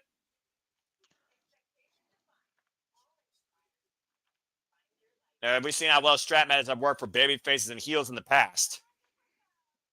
I'll never forget the strap match between Eddie Guerrero and JBL. That was one of the bloodiest, craziest. Yep. I still hold that as the standard of strap matches to this day, to your point, bro. Mm-hmm. We've seen straps used to choke people out. We've seen people use the strap when literally they have touched the lights behind their opponent's back. We've seen the strap literally trap an opponent while the other person was able to finish the match. Josh Alexander in a strap match recently in TNA? Exactly. That was a good standard. That was the standard of a strap match too. Yeah, and it ended with Steve Maclin proving that he truly is bulletproof. Tonight we'll see, though, if Trick Williams can whoop that ass or if he gets whooped. Let's go down to Mike Rome. Wait a minute. If they took that long and there's no lights, I'm pissed now. Scheduled for one fall. I don't see lights, Noah.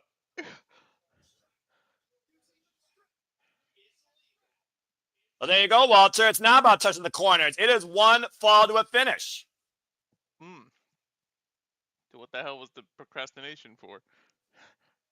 No idea. Here we go. Timu Tatanka.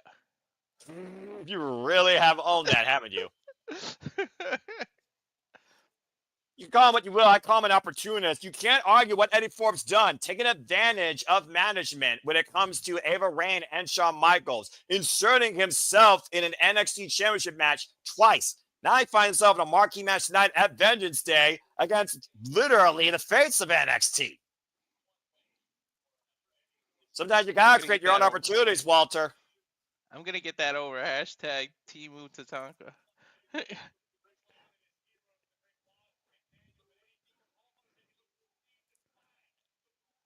But if you look to redefine your career, if you really want to prove why you went heel, you need a win over a big name. Well, you said it yourself. Outside of Femi, there's no name bigger in NXT than Trick Williams, who main evented the show last year against either Dragunov and losing up for the NXT Championship. That being said, I just realized Trick Williams is about to come out here, which means one thing. Oh, fuck me. Go ahead. Whoop that Trick. Whoop that Trick. Uh-huh.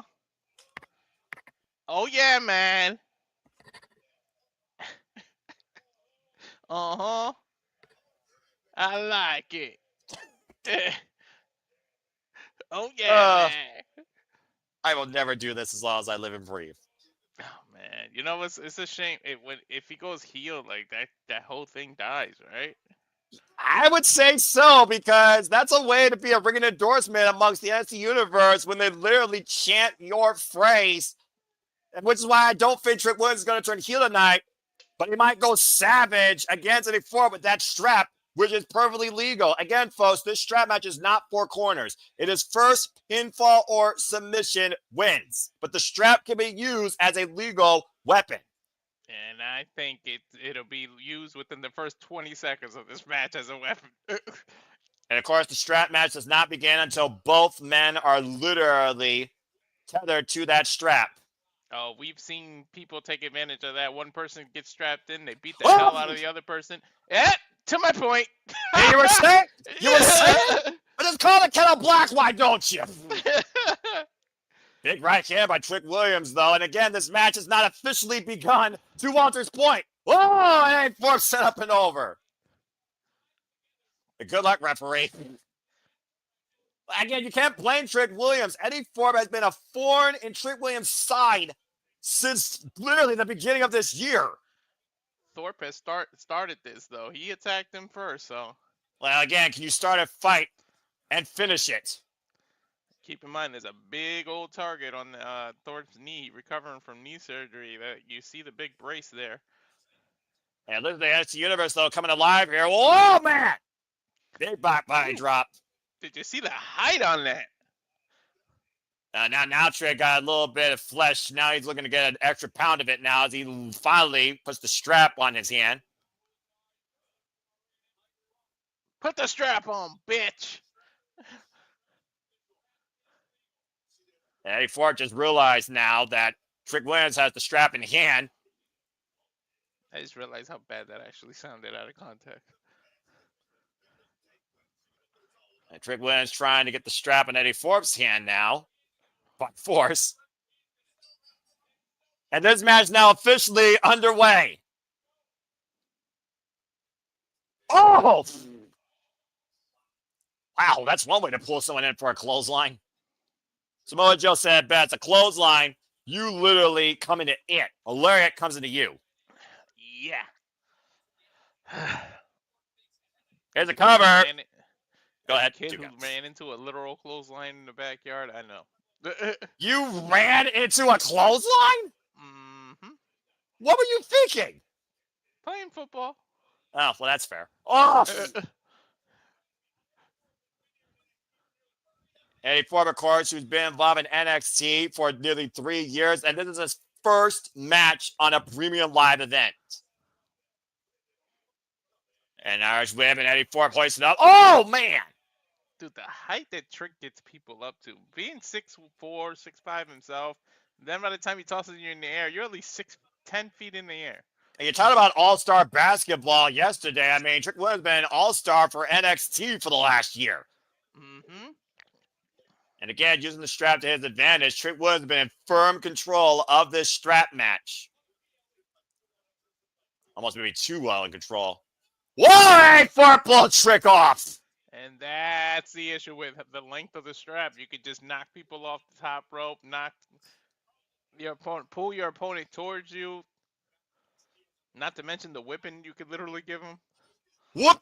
That's to your point, swing and a miss, but again, you also can pull the strap out from underneath someone's leg or use it to literally tie them up. He's literally hog tying this dude. And now just stomping away at Trick Williams here. They give a good distance. What are they? I think they make the strap usually like 6 feet long. Usually, considering the ring is 20 by 20. Yeah. And also, we talked about this before, Walter. Sometimes a strap match ain't simply about getting a win. It is more so about punishment. Mm-hmm. Eddie Thorpe now perched up on the second rope. Especially the ones where you touch the corner. You literally have to punish them to the point where you have to drag them around to touch each corner. But this one, you got to punish them enough for 3 second count. Or incapacitate them. I mean, we've also seen people choked out with it. Whoa, Jesus. Ouch. And yeah, but let's say he was going for the front, by the way, not the back. Now Trick Williams like stuck on the rope. Oh! Haven't we seen that before where his leg gets stuck? Poor guy. Yeah, but you also saw that face. It was his neck before. Pure pain. Oh, God. I was thinking of it was his neck when he got stuck last time. Yeah, nearly choked himself out in between the ropes. I know exactly what you're talking about. And now Eddie Thorpe whipping Trick Williams.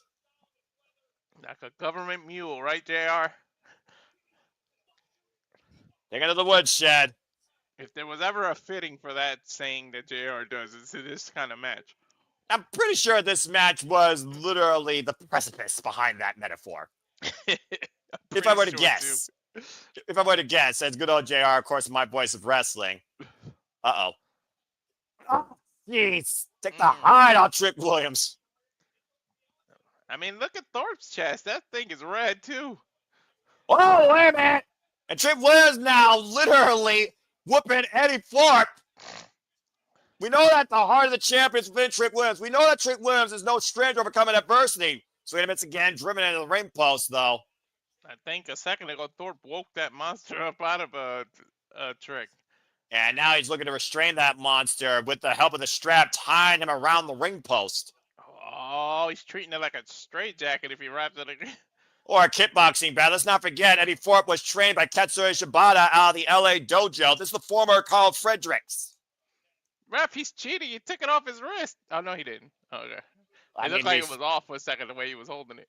You know, I think there's always that point, though, where they find a way that strap gets a little bit loose, coincidentally. But no, that strap is firmly on Eddie Thorpe's wrist, and he is using it to his full advantage here. And that range, that reach of Trick Williams, though, playing to his advantage, unraveling himself in the ring post. Oh! That's that 6'4" frame, man. He could reach the leg from far. Ow! Damn, Thorpe just kicked the side of his head. Ah! And again, that strap allows you to pull your opponent back into you. Smartest thing, especially when there's a metal pole between you. Or metal ring post. Turnbuckle right now being used to hyperextend the muzzle in Trick Williams' arms. You see that heavy kinesio tape padding on the left arm of Trick Williams, left forearm.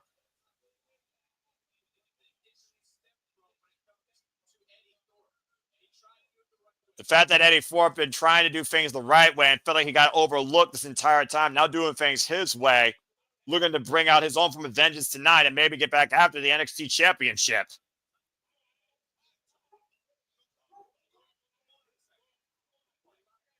And Trick Williams right now in a very prone state, while Eddie Thorpe is just taking in the viscera of the NXT universe. Good grief.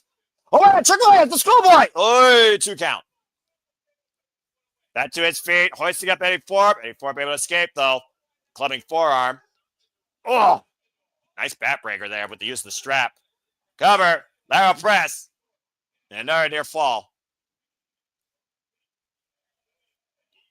Trick Williams, of course, became NXT champion last year, Walter, beating Ilya Dragunov for that championship at Spring Break-In, only to lose it to Ethan Page, not involved in the decision, and win it back in Chicago on the premiere on CW, only to lose it to Femi at New Year's Eve this year, thanks to Eddie Thorpe at one point in a triple threat match.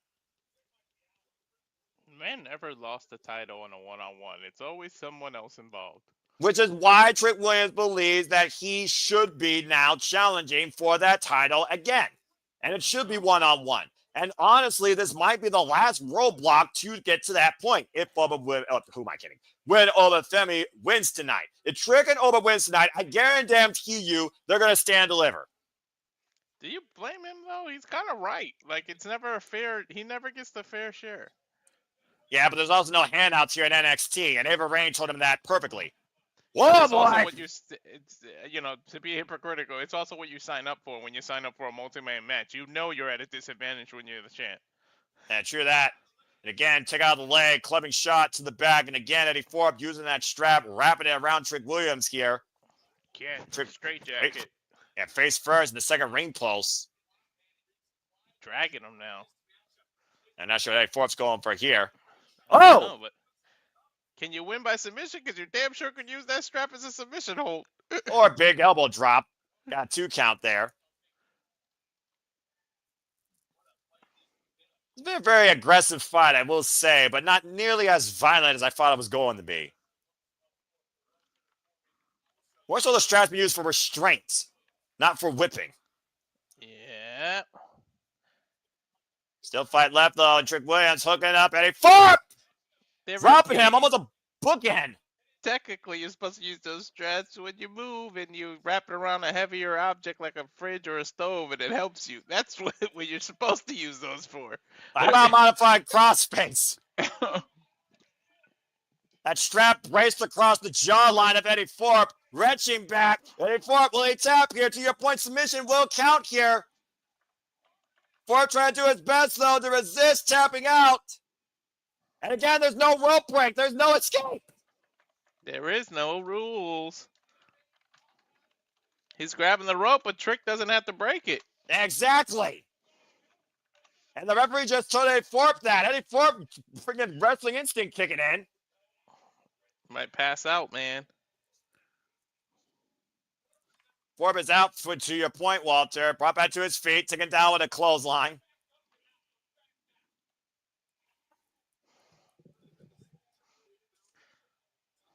Now stop catering to the crowd before you give Thorpe a chance to reverse something. Uh-oh. And look at the eyes of Eddie Thorpe and the danger. He knows that's ahead.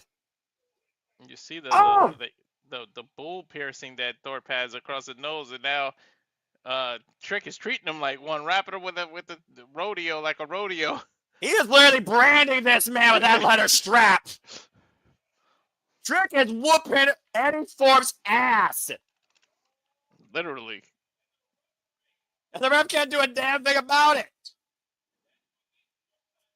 That's what I've been waiting to see. That's what I've been waiting to see. Take the hide off somebody. Mm-hmm. You know this is what you need to be a masochist. Looking for that leg lariat. Pain. Average whip off the ropes, hoisted up, and go with a flapjack.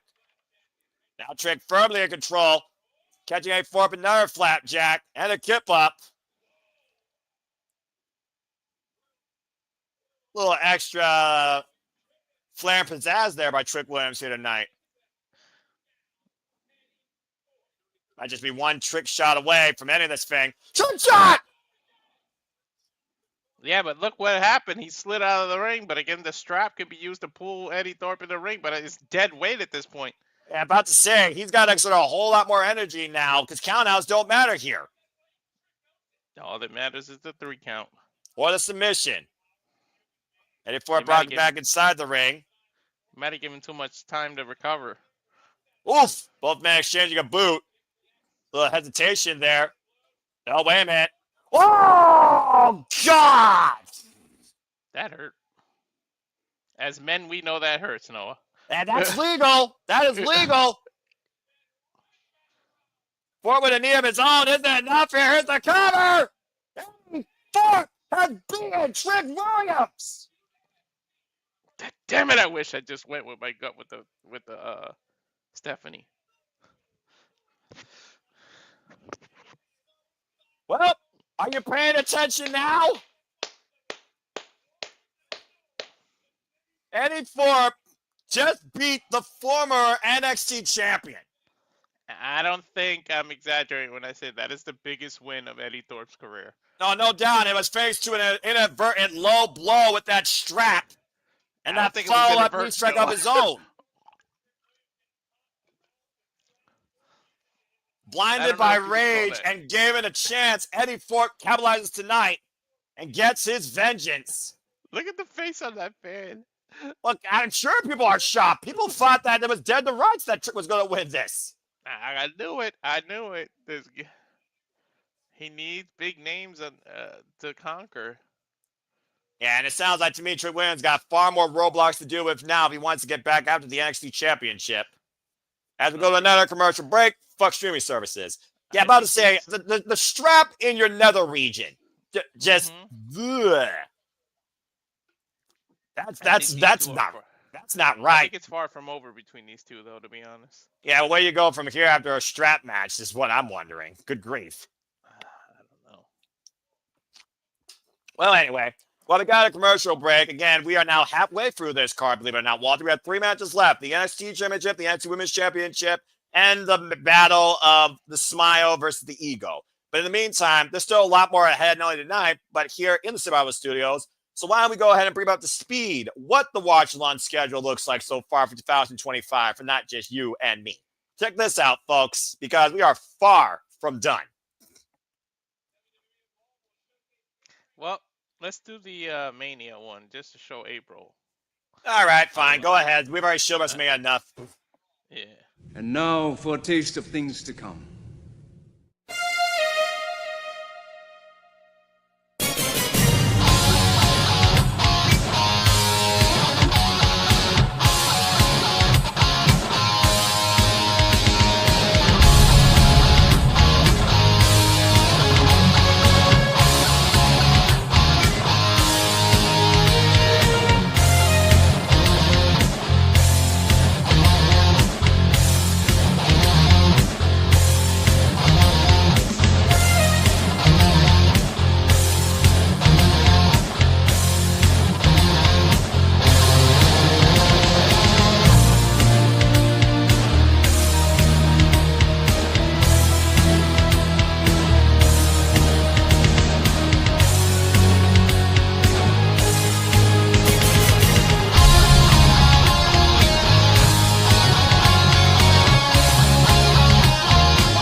Absolutely all the wrestling. Speaking of absolute things, it was absolutely insane to see Rick and Stark show up in NXT. Very interesting that they didn't say his name. We brought that up, but let's see if they say it now.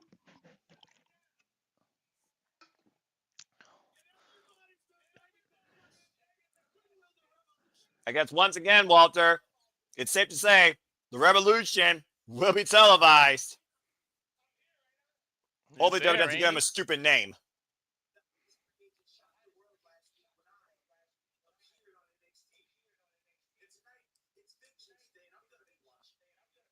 He's going to be watching on Peacokc. What's next?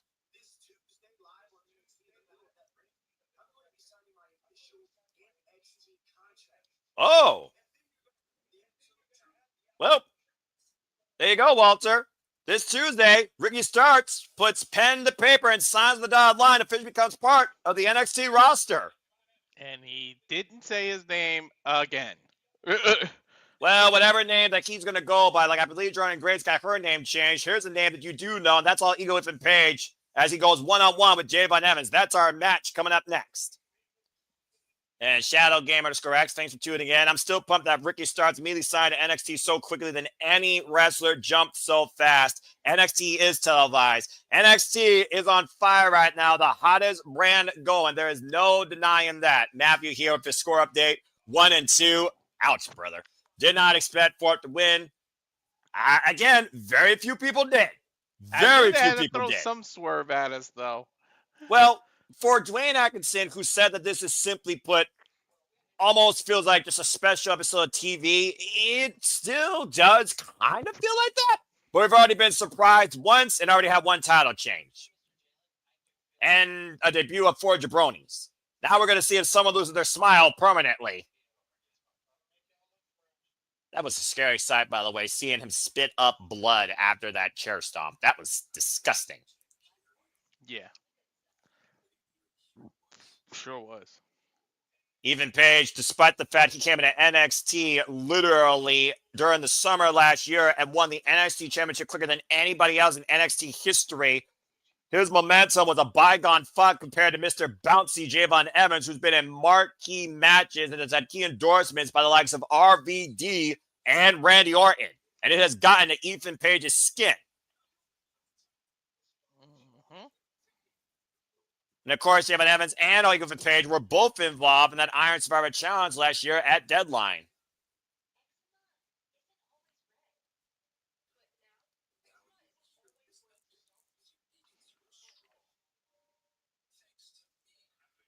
And again, extensive research has shown that if Javon takes any severe damage to his jawline, he might be medically disqualified from wrestling. I don't know. That's what I said. I think they should have made it non-sanctioned, and NXT has no liability. You know what I mean? True, but you also heard what the final boss, The Rock, says. Payback is a bitch. And even though Javon has not been medically cleared, every chance he's gotten, he has thrown fists against all ego Ethan Page. But all it takes is one good shot to the mouth. And that's all Ethan might need to stop Javon Evans bouncing once and for all. You know, Page is going to spend the entire match trying to break his jaw again. Oh, no doubt.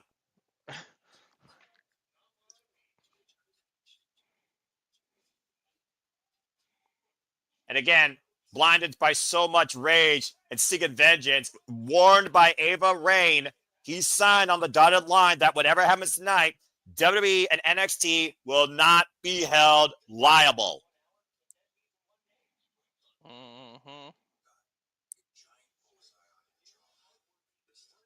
Imagine, though, in a turn of events, that Javon Evans takes away Ethan's smile. Wouldn't that be ironic? It would be, quite definitely.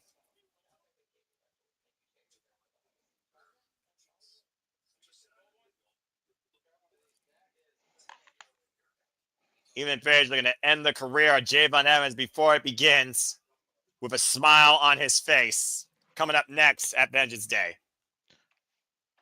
Here we go.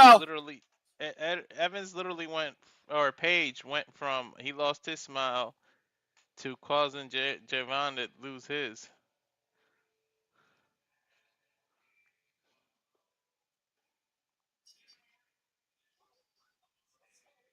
Even Page not even smiling tonight. All business, it looks like. Again, lost the NXT Championship to Trick Williams last year in Chicago on the CW premiere. And, of course, lost out his chance to get back at that title at Deadline. His only focus this year has been taking away everyone else's smile. Speaking of NXT, NXT will be in my neck of the woods, Ohio, in Cincinnati, come Tuesday, February 25th. Tickets on sale now, the Andrew J. Brady Music Center. The venue that, of course, Maximum Carnage, AEW was held at. That's the AEW's champions neck of the wood. It's wrestling neck of the woods at this point. I'm just going to ask more wrestling hosted in my state. Need to get TNA back here versus Texas. Stupid state. Look at that. Look at the entrance of Evans. None of that bouncing around. None of that crap. He is dead serious, Noah. He is focused. And he also has a mouth guard, which we know a mouth guard is used to protect your jawline and prevent a knockout. Mm-hmm. Little precaution here by Javon Evans tonight. Can you blame him, though? No, because again, all it takes is one great right shot to the jaw, to your point, and that could be all that she wrote. Both men swinging for the fences early here and even going the outside. Again, this is a normal match, though. Pinfall submission inside the ring. Disqualifications do matter here, so do countouts. And both men are just swinging wildly. They just want to break each other's jaw. That's going to be the focus of this match. Javon Evans right now. Oh, my God! Holy he's crazy. Yeah, I'm about to say, that's not bouncy. That's reckless. Almost in Big Joe's and Corey Graves' laps. Do you see the fire in his eyes, though? Holy shit. Well, when was the last time you saw Jim and Evans this pissed when the man literally tried to take away only a smile in his career? No one's safe. When you're blinded by this much rage. He was about an inch away from missing Paige completely and just hitting that chair. He almost hit Booker T. Yeah. And right now, both men on the announce table here, and Jim and Evans is just literally squaring off against Ethan Page. Did he just throw a water bottle at his head? Hey, throw whatever you can, right? I don't think I've ever seen this side of Javon. I know I haven't. Whoa! Bottom line, Javon is pissed. But you gotta be careful. Any miscue, you hit your jaw on that barrier or anything, it's over. Yeah, well, again, when you're blinded by rage, sometimes judgment goes out the window. You saw what happened with Trick Williams here. Take over to Harris by Javon Evans. Both men are inside the ring here. Manhattan drop. Yeah, to your point, Javon Evans has to go fast here. He has to go for the kill early. The more time you spend in that ring with Ethan Page, the more risk you are at. And again, NXT is not responsible. Nice German suplex. I think Shadow Gamer has it right on the money here. Damn right. right. I don't think Javon cares about the win. He just wants to hurt Page. Yeah, but he also has to protect himself. Blue Thunder Bomb, but the shoulders aren't down. Bad positioning for on the 1 count. His foot stopped him. Hey, good job for the referee. Can't blame him.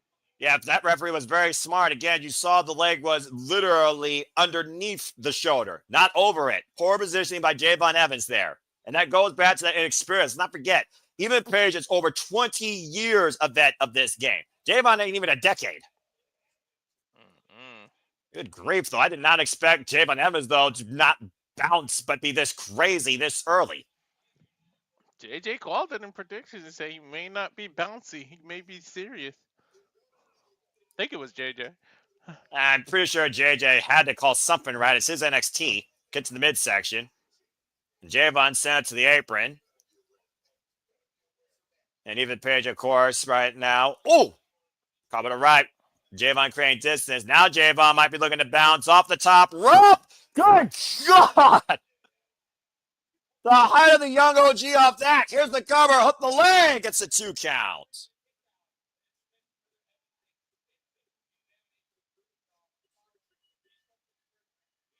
And of course, Pete Dunne also sports a mouth guard. Pete Dunne sported a mouth guard pretty much his whole entire career. So has Kurt Angle. So again, it's not unlikely for a wrestler to wear something like that. But for Javon, it's more precautionary than anything else.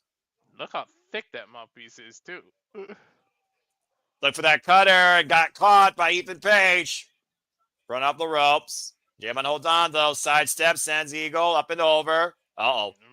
Remember, these two are very familiar with each other.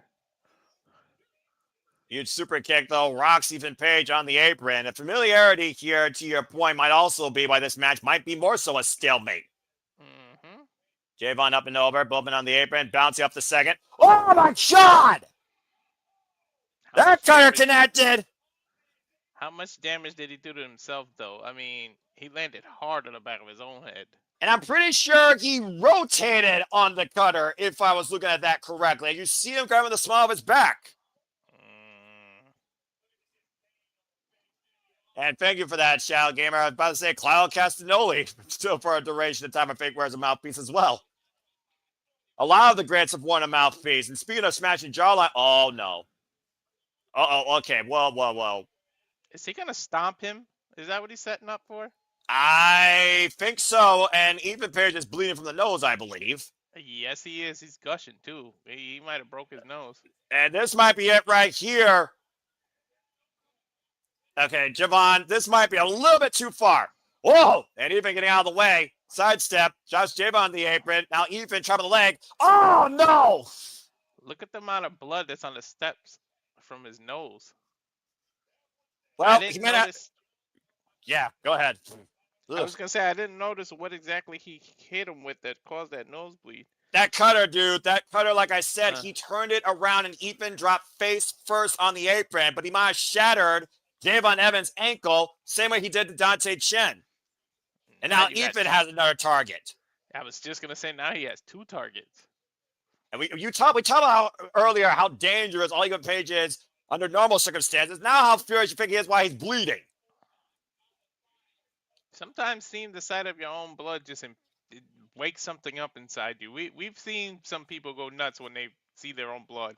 Yeah, including Gabe Kidd and Kenny Omega. Yep.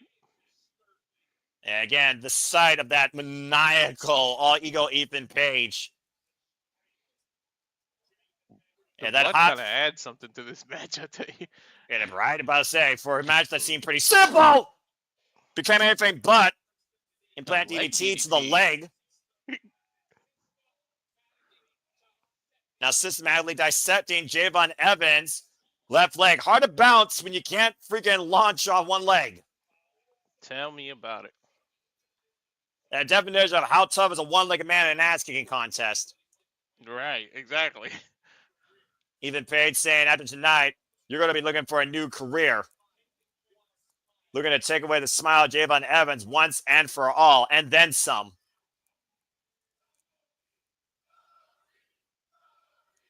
Oh, nice, great scouting there by Ethan Page with a kick right to the hamstring. And not even the Answer Universe right now can help Javon Evans in this fight. And this has become a fight. There's been a fight since the bell.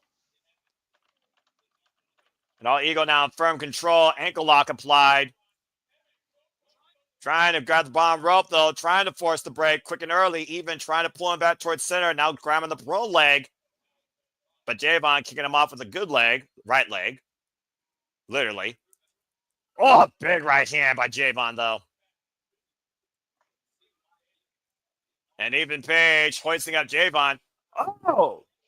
Into the steel ropes. Again, those ropes taunted to the max, those steel cables. And hoisted up in a power slam. Eagle with the cover. Kick at it, too, by Javon.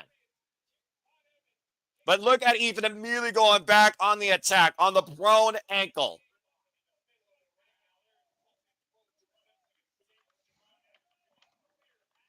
You all right, Walter? Yeah, sorry.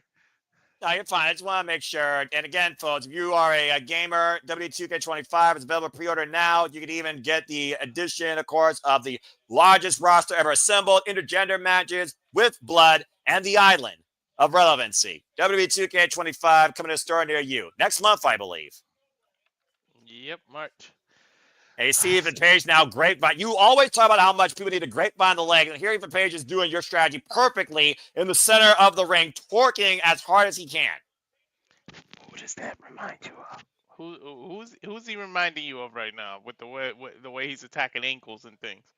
Josh Alexander, Kurt Angle. Yeah, you know what I was going for. Oh, of course, dude. Again, the North were the longest reigning TNA Tag Team Champions, Ethan Page and Josh Alexander.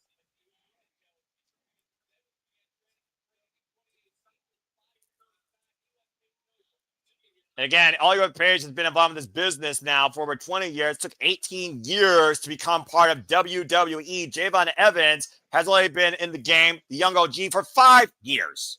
Took him 5 years to get signed. Yeah, to the biggest company on the planet. And the ankle lock once again as Ethan is thrown off face first in the top turnbuckle. Jeez. Oh, wow! Jawbreaker. Literally. Yeah, no kidding. What a counter punch off one leg. That's a Superman punch. And now look at it bounce off the top rope. And oh no! Little trepidation there cost him. Now Ego. Ethan got him hooked, looking for the Ego's edge. Oh, it's over if he hits this. Off the It's mat. over. It's over. No, Shoot he the makes it half. close to the rope, Cover. Noah. 2. No! To your Forget the point, ropes, he may have been kicked close out. to the rope. Yeah, he may have been close to the rope, but Ethan grabbed the leg closer to the rope. Javon kicked out. I'm shocked. I thought he was going to put his foot on the rope, and that's why he was so close to the rope. Nope, that was just pure will. And again, we've seen the history of Ethan Page arguing with WWE officials. Going for the stomp, and Javon trying to roll out of harm's way, but still at the mercy, and there will be none shown by Ethan Page. Another vicious stomp going on here. Shattering Wrestling, JJ Williams. Doing good, brother. Hope you're doing good as well. Serving restaurant quality content here at Slip Studios, as I'm sure you are in your profession. Evans, though, catching the leg. What the hell he's going to do here? Turn him around. Overhead shot now. And Javon teeing up against Ethan Page here. Throwing bombs left and right. So going to miss. Drop Ethan with that big right hand. And again, remember, his nose is bloody. If he gets one of these right hands right in that nose, he may shatter his nose, Ethan Page's nose. Wow. The hell was that? Corkscrew Bouncing off kick? one leg. Almost a corkscrew kick of sorts. Yeah, exactly. Sort of like And a look at the one-legged replay here. tornado kick. It's a reverse Pele kick if you look at it. Yeah, I'm about to say, you're right. He got more forward rotation than side rotation. But again, he's wasting precious time here. He wants to send a message. Look where his foot is. What is it on? His jaw. Oh! Oh, the shot of your point! Jawbreaker, and I don't mean the candy. And Javon Evans flies! Somehow on one leg over the top rope to even Perez on the floor. Yeah, he's showing you he can do it all now, Noah. He's impressing me. And the young OG might be a 3 count away off the second rope. Oh, he caught out in air! He let the mouthpiece out. Mouth. That right hand in the jaw. Twisted grid. Shoot the half. Ethan Page with the cover. Oh, Eagle wins. Got that wrong. Smile for me now, Javon Evans.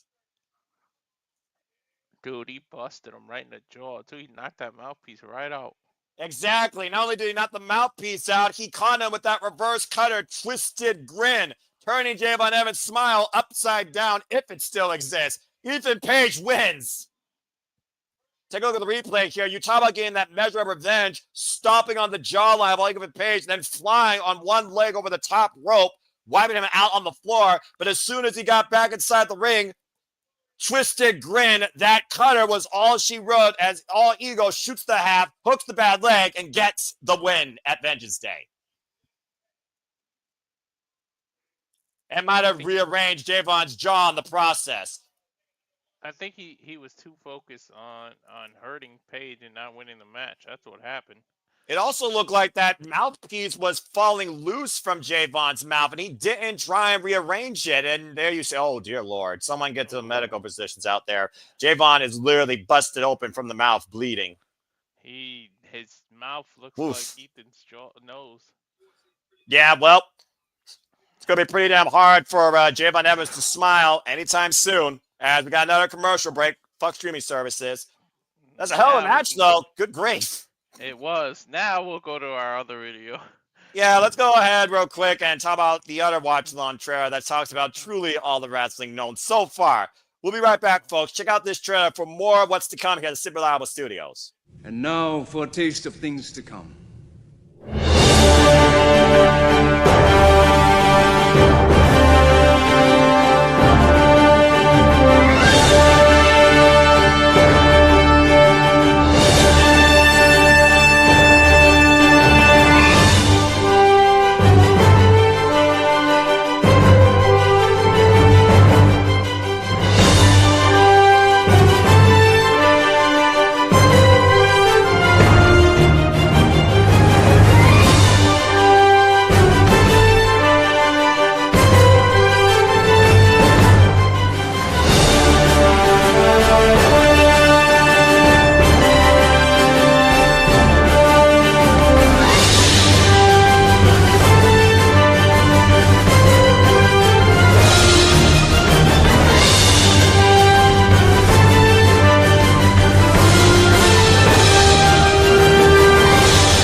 and truly, as I said earlier, here at the Super Labo Studios, we are encompassing, embracing, covering all the wrestling. And welcome back, folks. Once again, here at Super Studios, Noah Foster, Walter Cruz. We are Super Labo covering NXT Vengeance Day. We are 4 matches in, 2 matches left, and they are both for the championships. The NXT Championship Triple Threat and the NXT Women's Championship Fatal 4-Way still to come. I pray that that's the main event it deserves to be. Again, looking at the chat, Shadow Gamer _X, probably one of the better scorers tonight. He's 3-1, so kudos to him. And again, I hope that JJ is doing very well, staying safe out there in California. While here in Ohio, we got ice, rain, and sleet, and a messy night. So That's what's there's that. here too. And I'm gonna put it out in the ether because I want this match to be next. I'm gonna jump the gun just to put it out there. I pray you're right. I pray you're right, brother. But again, we'll find out here soon enough when we get back in the freaking show. But we got pointless over advertising BS. But again, this is WWE marketing, branding. I've gotten an Xfinity commercial like 7 times, and it's the same one. Well, I mean, again, what happened to originality? Oh yeah, that's right. It died. But anyway, that's the Xfinity is the main internet service around here. Well, I mean, the only service we have here is Monopoly, and that is Buckeye Broadband, and it has its issues too. But so far, it's been holding up. And speaking of holding up, here is the new NXT Women's North American Champion, Stephanie Vaquer. Damn, that belt looks good on her. I agree, and she absolutely earned it and deserves it.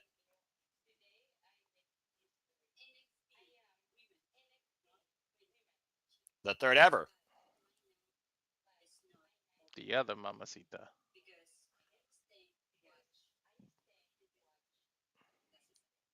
Oh, she's staying to watch the main event. Gee, I wonder why. And as you can see, there is the prodigy, Roxanne Perez, looking to continue to create history. As you said, Walter, looking to be the first ever 3-time NXT Women's Champion. And it looks like we are going to get our wish. That will be our main event. As beautiful man, Stephanie Vaquer's best friend goes into her first defense tonight in Fatal 4-Way action. Representing so many continents.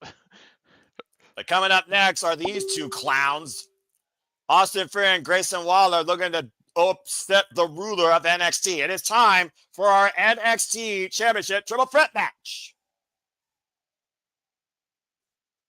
And so far, a little bit of a solidarity here to your point, Walter. And it looks like A-Town Down Under coming out together. Actually, I took that back. It looks like Austin Theory was going to take the first entrance. I thought they were together, too. You're right.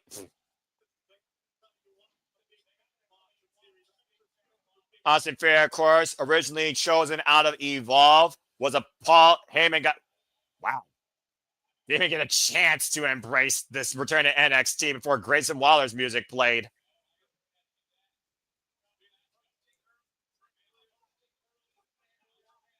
Both men have been boasting a lot about this. Grayson Waller have been waiting a long time for this. But again, this is Austin Theory's first ever chance at the NXT Championship.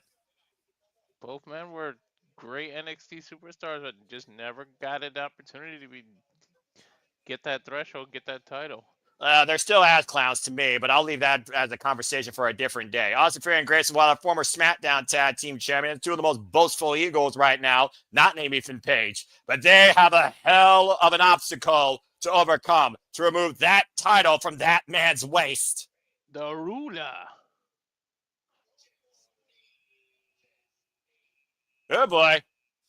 The ruler who's literally been dictating who's been challenging him for the IC Championship, usurping Ava Rain's authority. He asked for this. Well, he got it.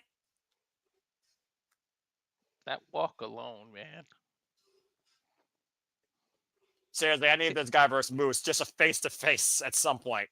Just entire presentation. Hey, you never know. Maybe Moose will pop up here at the end. And again, you look at all the Femi, you're like, what the fuck is this guy? Dude, he looks even bigger. I thought he was like 7 feet tall. He's only not. Okay, the word "only" is bad, but he's 6'5". Only. You're saying only. What the hell are you talking about? Yeah. For some reason, I thought he was like 7 feet. Femi going into his second defense tonight of the NXT Championship after breaking Eddy Thorpe, who got a win over Trick Williams earlier tonight. Femi is the 33rd NXT champion in this company's history. Dude, that's literally a brick wall, man. Straight out of Nigeria, the 6'6", 310-pound anomaly, Femi. Let's go down to microphone for introductions. Semi-main event time. Could be more of a handicap match. I think you and Shadow Gamers correct. Hit the nail on the head. And Dwayne, good job so far, dude. Dude, his knee pads ain't even at his knees. Look.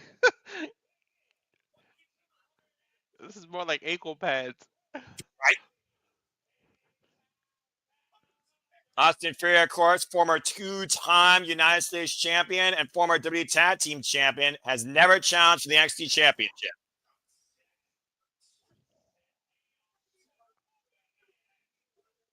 And, of course, future tag team previous tag team champion alongside Austin Theory was Grayson Waller, who goes into his fourth chance tonight for the NXT Championship.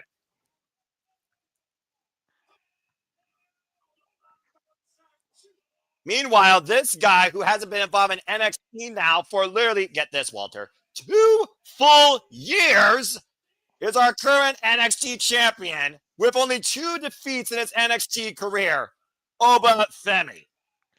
The question is going to be who can stop that man? But Tony D was able to figure it out with the encouragement of his family, but this man has been involved in 64 matches in his young wrestling career, only started in NXT, and again, only has 2 losses. Again, folks, triple threat match. Champion does not be involved in the decision. There are no disqualifications. First pinfall submission leads for the NXT Championship. 2 losses in 2 years is an awesome record. Oh, wow! Well out of the gate with the first shot. Man, there's the double teaming. Well, you did talk about earlier that this is the best strategy A-Town Down Under can do against Femi. We saw the fake out this past Tuesday on NXT. Mm-hmm. And right now, both Grayson Waller and Austin Theory are taking it to the ruler of NXT. It's a great meeting in the middle. Until you realize only one of you can walk away from the title. Then it's downhill from there. Exactly. You're just waiting for the fallout. Femi, by the way, held the NXT North American Championship for 273 days.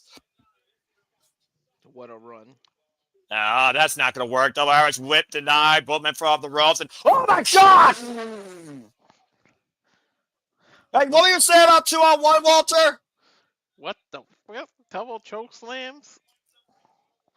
Again, Femi has not ceased to impress me when it comes to PLE performance against giants, technicians, aerial assassins of sorts, or people that believe they could double team this man. Josh Briggs and Dijak, Dallas and Wesley, just saying. And now Grayson Waller out said, Ferry, taking over the double suplex by the ruler of NXT. This man is crazy. Look at that show strength.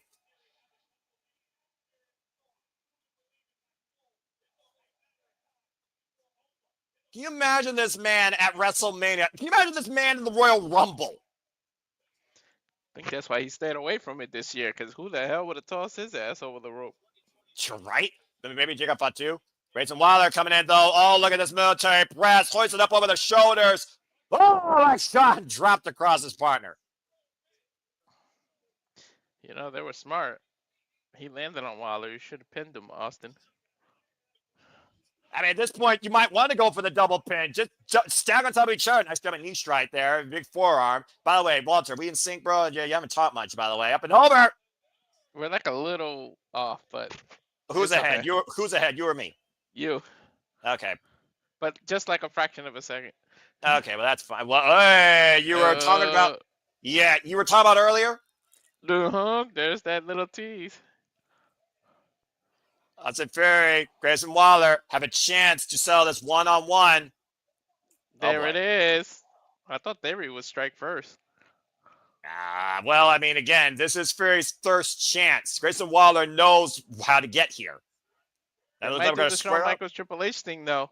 This is not Survivor Series 2009, but I do like the fact Grayson Waller went for the kick early. Oh, guess the wrong man. Open palm stretch is not the win elbow. Oh, my God. My chest hurts looking at that, Noah. Is it wrong that I find that so amusing and wonderful to see? No, it's not. I'm a masochist. Oh, no. That's not a reinforced announce table like Raw and SmackDown, by the way. No, God. not at all. Double up palm strikes to Wilder and Fury. I love when house clowns get what they deserve. No, boy. Oh, no. And Grayson Waller. Oh! The sliding lariat. Saving Austin Fury from certain destruction. Now driving Oba face first. And Grayson Waller ramming into the steel ring steps. Fury with a shot from the back. Fury looking to capitalize. You might need to literally drop a bus on this man just to get 3 seconds. Maybe remember when they put the forklift to block Big Show from coming out of the locker room? You might need to use that to pin Oba. That's a good point. Oba Femi now with the steel ring steps in hand. Again, there's no disqualification. What the hell is Oba doing? Oh, there we go. Oh, watch out. Watch out. Oh, God. Flying stairs. This is the ruler's domain, and you all will bow down and worship him or suffer his fury. Woo! Waller swinging a miss, though. Takes a little bit down at the knee. That was actually pretty smart. And Figo was faced at the ring steps as well. What the hell is Waller doing here? Oh! DDT on the steel ring steps, but Waller's own back hit the steps as well. And right now, Oba driven into the ring. Austin Fury nowhere to be found. Grayson Waller with a steel chair in hand. Minder, this is legal. Triple threat rules. Well, again. And right now, Austin Fury has been taken out with the flying steel ring steps to your point earlier. Now, Grayson Waller with those driving knees to the side of the head. Hey, we saw Ethan Page nose bleeding. You know, this ain't a bad strategy. And Ethan Page still won and made Javon Evans lose his smile and suffered internal injuries. I think Wilder's just pissing him off. You might be right. Oh, big right. Hold the Femi down for a moment. Oh, and a chair in the midsection. That's the difference maker right there. I think we're perfectly in sync now. Holy shit. Grayson Waller right now just driving that chair into the torso of Oba Femi. Again, though. That's like smacking your car into a brick wall, though. I mean, again, eventually it's got to break, right? That chair going to break before Oba, I think. You're probably right there. But again, Grayson Waller with a huge opportunity here. It's been turned to a one-on-one match, and he has literally gotten the better of the NXT champion. That was a straight sucker punch to the jaw. Now, Grayson Waller up to the top rope. Waller's not doing bad, to be honest. You were saying! You were saying! Yeah, never mind. They almost suffered a choke slam there. Now hoist. Uh-oh. Oh, flywalk slam for the chair! That chair buckled under Waller's spine. Ouch. Covered by the ruler, and Austin Fury saves the matchup. He did it for himself, not to save Waller, just so. Yeah, there's no denying that.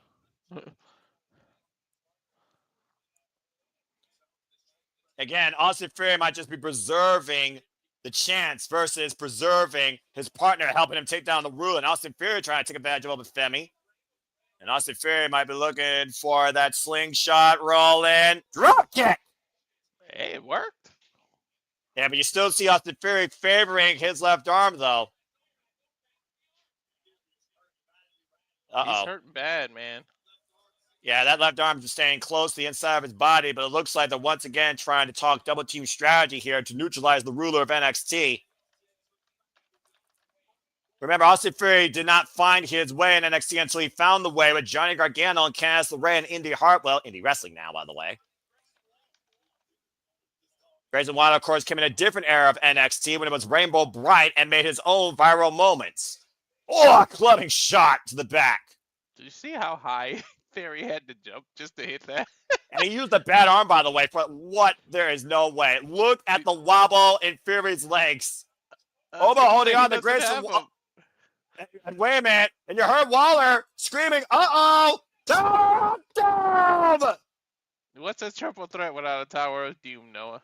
And Grayson Waller falling from the highest point of the Washington Monument. Fury's over the cover and over Femi gets a 2 count.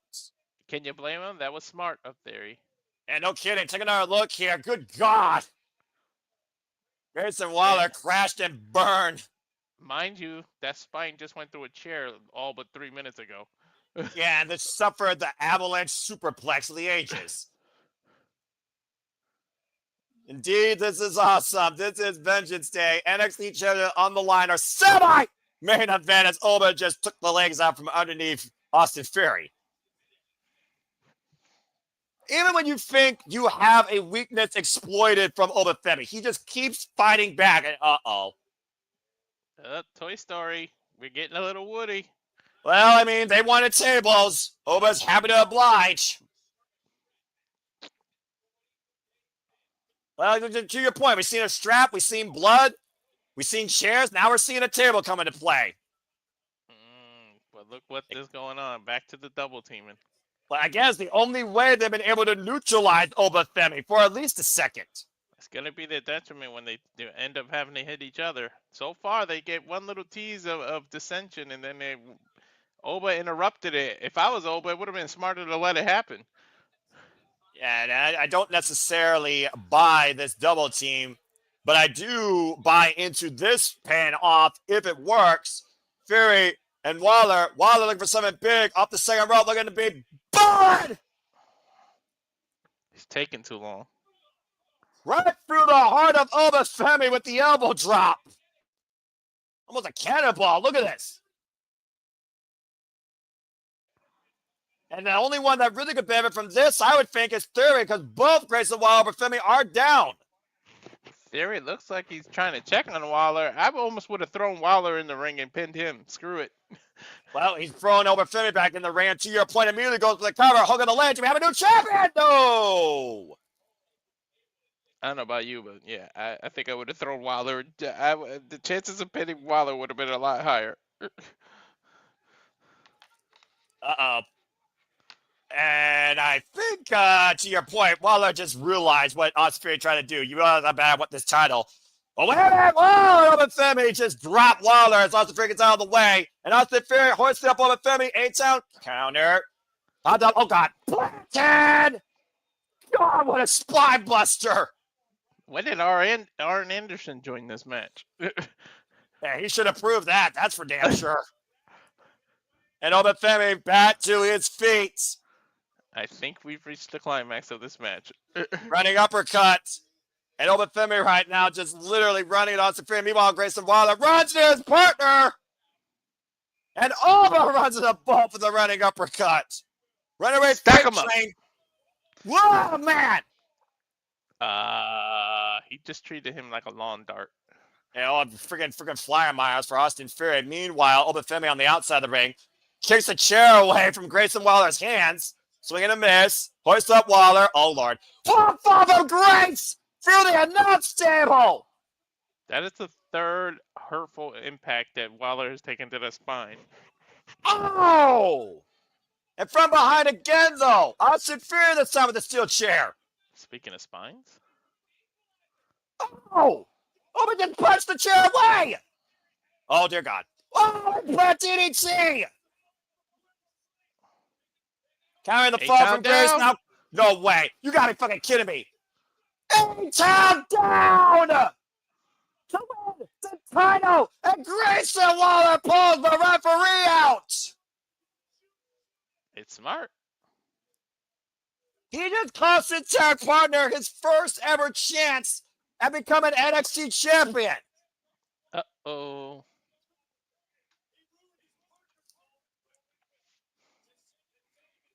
Well, like you said earlier, ruin your partner's moment to save your own. That's been the story of A-Town Down Under. You effed up. You effed up. I agree. Look who just rose from behind him. Austin, goodbye. A giant? Oh, God! A giant, an obelisk, an anomaly. What do you want to call the Femi? A champion. Oh, wait a minute. Oh! He got Fury! Waller got Fury with the stunner! Powerbomb, excuse me. Into the cover! The ruler rules NXT! That was almost like a pop-up. I want to see the replay because it was almost like a pop-up backbreaker. I think he like put him across his knee when he did that. And then to your point, that would be 4 blunt impacts to every compromised spine of Grayson Waller as Oba Femi defeats A-Town Down Under. I'm not sure if he did, but it looked like he kind of did a backbreaker after the powerbomb.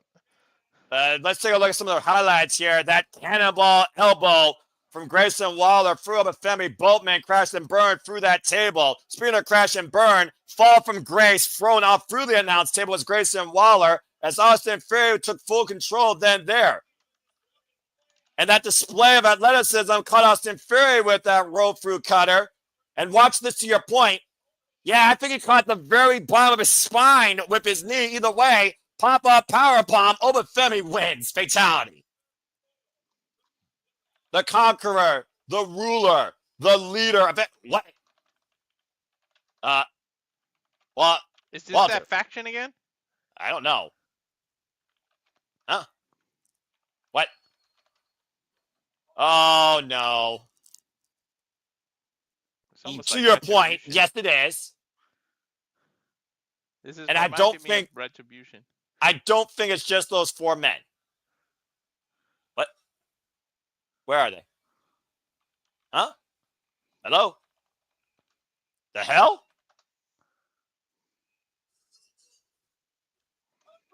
Oh, wait a minute, what the hell? Beat down! What bigger statement can you make than come after this big fella? Well, you were talking about them earlier. We thought they got what they want earlier. Now they're attacking the ruler of NXT. If you're going to take down a ruler, you might as well use an army. Oh, God.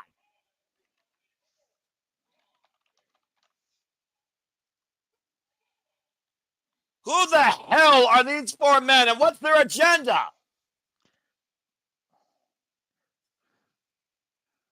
I don't know. I'm telling you, it's almost like a retribution part 2. Well, it sounds like to me they're here for a takeover as the ruler has been taken down for the time being. As we go to our hopefully last commercial break of the night, fuck streaming services. Good grief.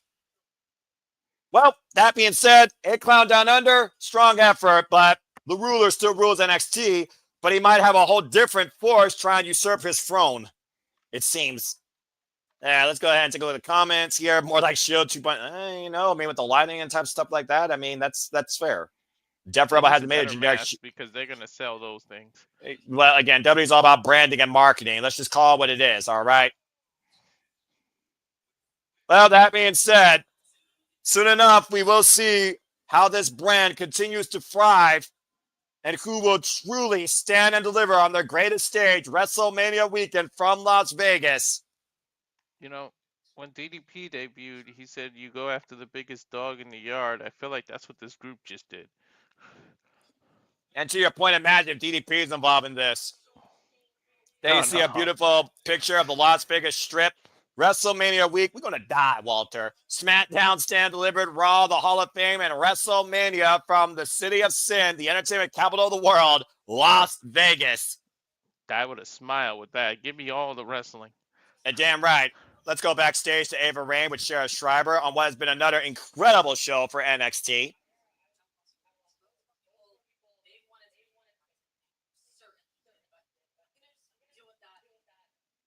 Deal with that later, apparently, the 4 people.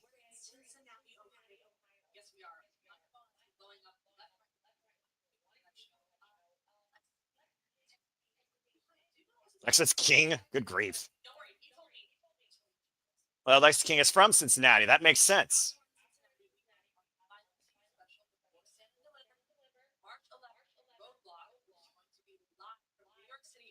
Of course, hyping up everything. March 11th, stand deliver.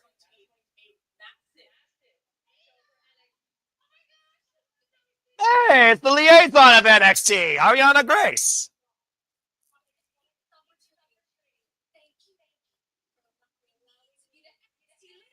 The liaison.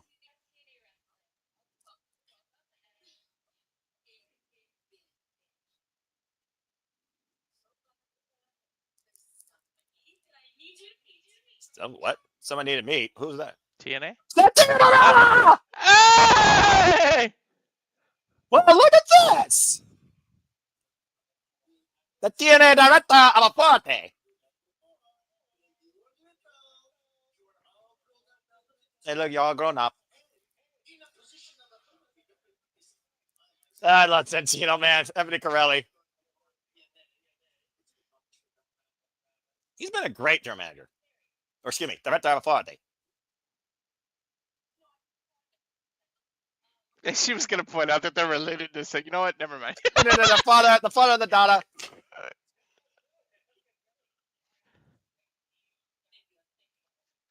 Interesting.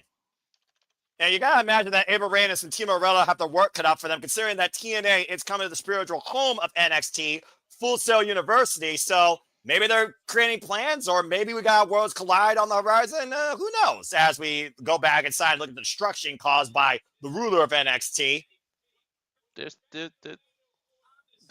gonna have to work the main event without a table.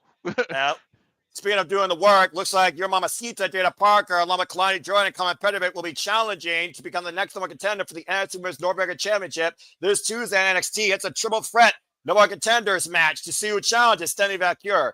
And of course, we also have more women's action to come. Women's tag team action with Soruka and Zarya taking on Lash Legend and Jakara Jackson. No doubt both these teams are going to be looking out for those WWE Women's Tag Team Championships.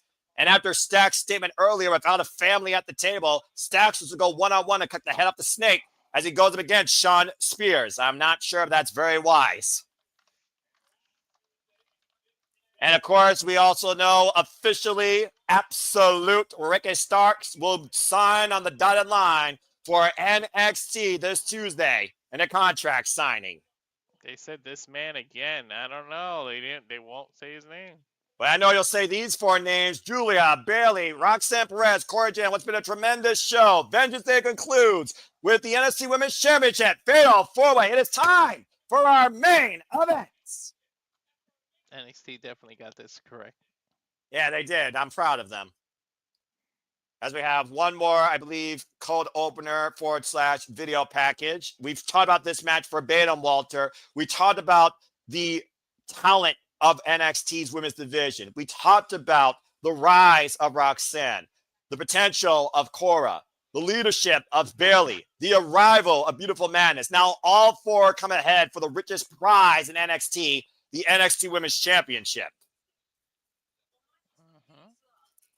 Of course, the multifaceted, multilingual Julia, former World of Stardom champion.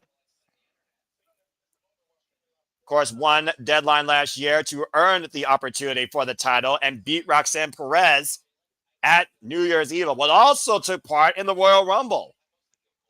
Yeah, I think Roxanne's on her way up. Bayley's just giving back to the next generation. So I think it really is between Julia retaining and Cora Jade just surprising everybody. Well, considering Cora Jade literally has not been a champion at all since the fallout with Roxanne Perez, while Roxanne's done absolutely everything. Well, again, how many of us said if it wasn't for Cora Jade's injury, then Roxanne's run would have been Cora's run? Many people believe that Cora Jade should be where Roxanne Perez has been.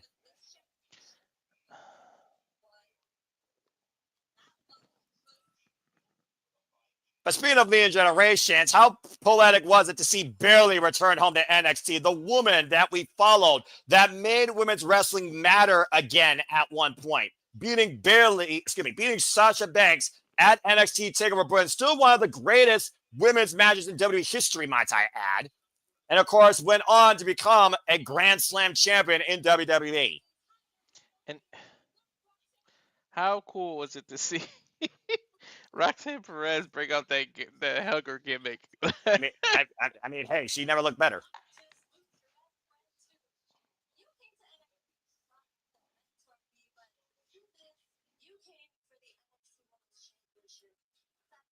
The last time Bayley faced a Japanese superstar for the NXT Championship, though, not only did she beat her, she sent her off to the main roster.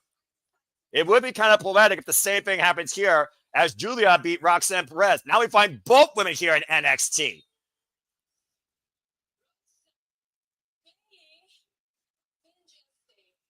Guilia looking to shut everybody up once and for all.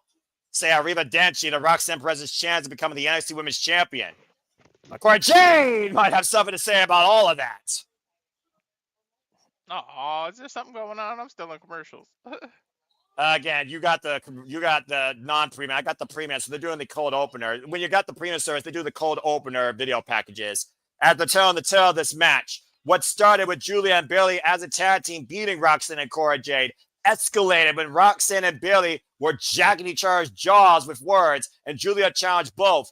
Only increased with the presence of Cora Jade now in this match after beating Bayley this past Tuesday NXT, thanks to the help of Roxanne Perez. And now we have all four of these women here tonight in our main event, but only one can win. As the Prodigy makes her way out first, and let's keep in mind, Roxanne Perez will be involved on Monday Night Raw, regardless of the result here tonight, challenging for a spot in the Elimination Chamber against Raquel Rodriguez, a match that Bayley has already earned her place in, beating Lyra Valkyria. Oh boy, this is going to be good. This is the one true reason why I truly cared about this show. It's been a tremendous show tonight so far. Standing Vaquer, new NXT Women's Champion. Fraxion, still NXT Tag Team Champions. Femi, still NXT Champion. Even Page taking away Javon Evans' smile and jawline once again. And Eddy Thorpe beating Trick Williams in a strap match now concludes with this for the NXT Women's Championship. Fatal four-way action. I find it kind of interesting how Roxanne and Cora came out back to back. As Bayley said, you might lose your best friend, but according to Roxanne Perez, she has no friends when it comes to the NXT Women's Championship. This is a stacked women's division, man. To the point, like, we still have someone that hasn't even woken up from their nightmare. Like, imagine when she wakes up and she returns.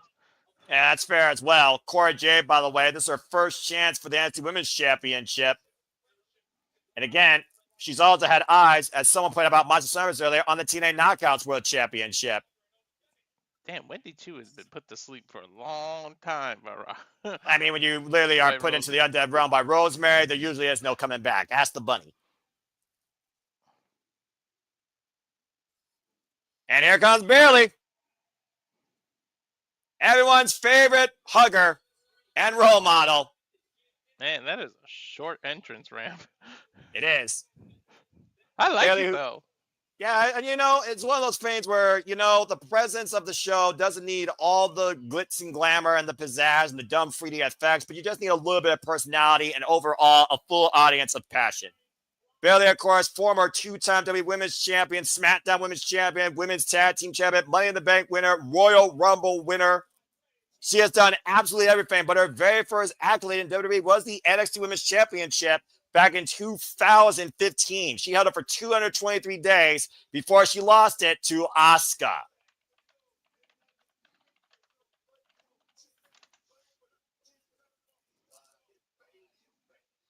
It's one of those things, though, where I think champion, former Raw champion, former tag team champion. Yep, everything. She's done everything in WWE.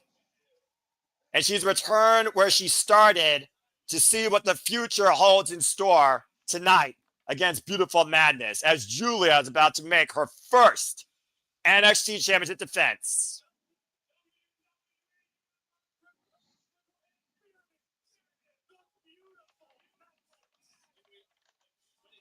Guilia is always an experience to see in that ring.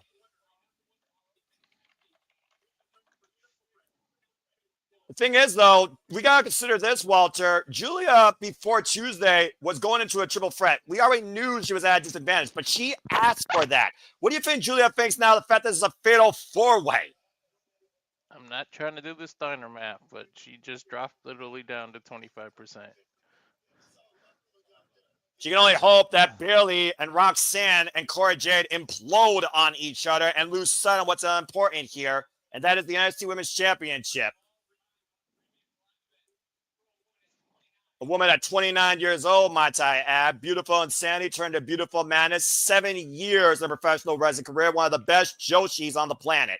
Let's go down to my room for introductions. This is our main event. Representing Italia, Japan.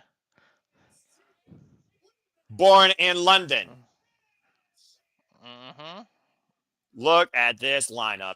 Representing Asia and Europe. That's a who's who of the women's division. Look at them side by side. Roxanne Perez, formerly known as Roxy, out of Booker T's Reality Wrestling Academy, also a Texas native, trained by also Johnny Angel, and of course, Sarah Amato of the Performance Center. Cora Jade, the former Elena Black, a deathmatch specialist at one point, 6 years of wrestling experience, 24 years of age. Davina Rose, a.k.a. Bayley, 35 years of age, 16 years of experience. California, Texas, Illinois.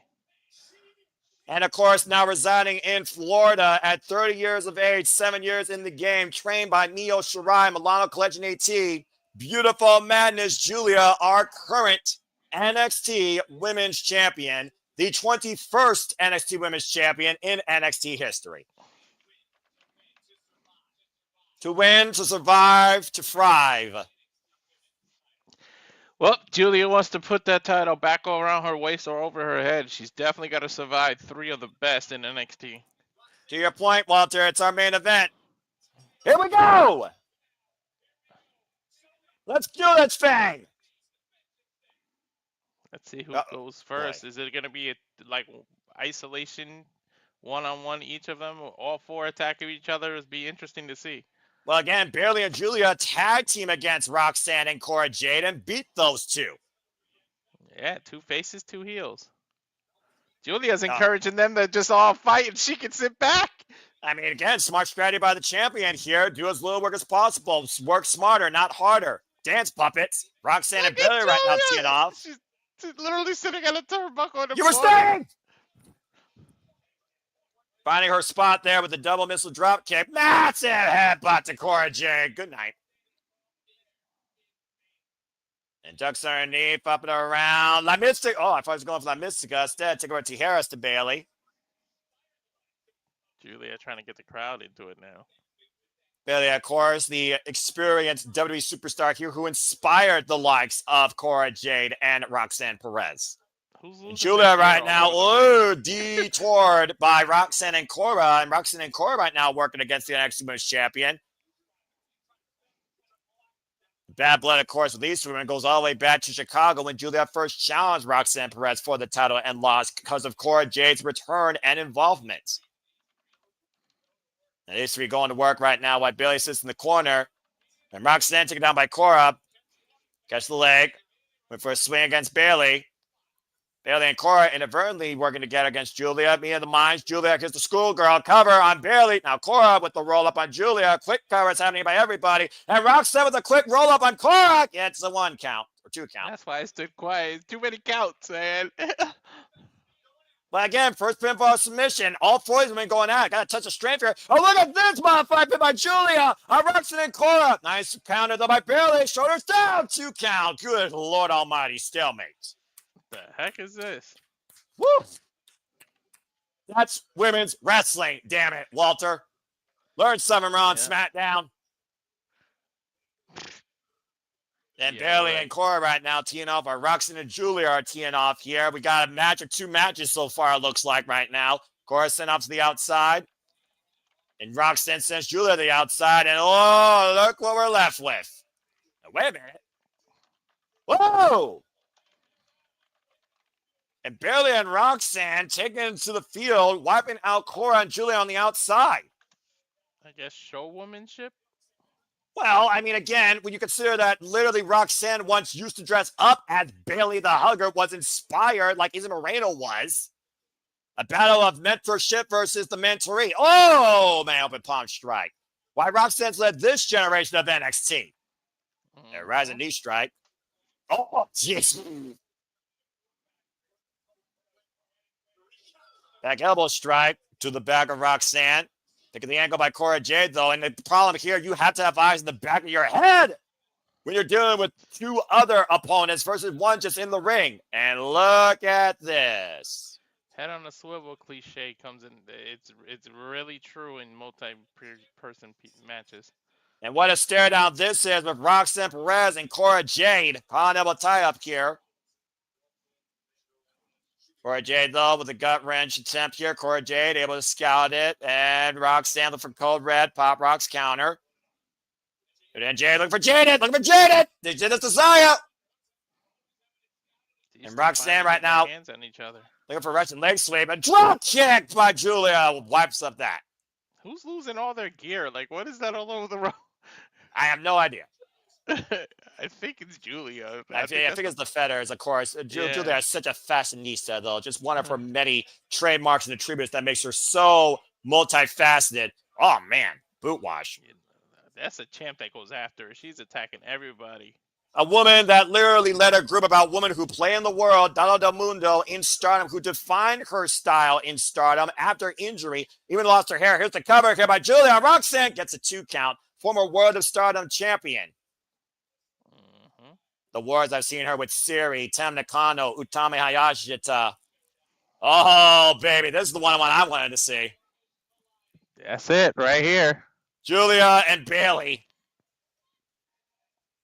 NXT chants raining out loud and proud. Damn it, as they should. This is the brand of professional wrestling in WWE. My NXT, damn it. I'll give you that. Best women's division on the Western Front, not named the Knockouts. Cover went for the roll through, though, and Bayley with the side headlock here. Now Julia fighting back. Again, Bayley. Don't worry, the knockouts will be intertwined into this, too. Oh, look at this roll up here. 2 count. I thought she was going to go for a bridge. Instead, just trapping the arms. Almost a cradle. Head scissors takeover or head lock. Krzovich, shoulders down. Gets a 2 count. Wait for the boot. Blocked it. They keep going for covers over and over again. All 4 women. Again, that's kind of the point here. That's wrestling, dude. Trap your opponent. Turn around by Julia, though. Ooh. Not sure what she was going for. Not sure what was going for there. I don't know, but whatever she did was effective. And nonetheless, now Julia, isolate Bayley gets the rope, but here's Roxanne and Cora taking Julia out of the equation. You know they're You know they're on Peacokc. Look how Julia's dressed. And Bayley with the baseball slide, whipping all 3 women out on the outside. Just picking shoes at this point. Again, no countouts, no disqualification. First pinfall submission inside the ring wins the championship. Meeting of the minds by Cora and Roxanne thanks to Julia and Bayley. It's a fatal 4-way, not a triple threat. You can definitely... Isolation is the name of the game because it's evened up. Yeah, but I do think there is a mutual respect here when it comes to Julia and Bayley. More so than Roxanne, Perez, and Cora Jade's alignment. And I think that plays to their advantage. Obviously. Yeah, nice little curtsy there by Bayley. Now Cora Jade going to be thrown back inside the ring. And Bayley and Julia are working together against Cora Jade here, looking for a double team move, hoisting up Cora, stalling vertical position. Oh, and drop down. Fortunately, you know that it's not going to last long working together. It's every woman for herself.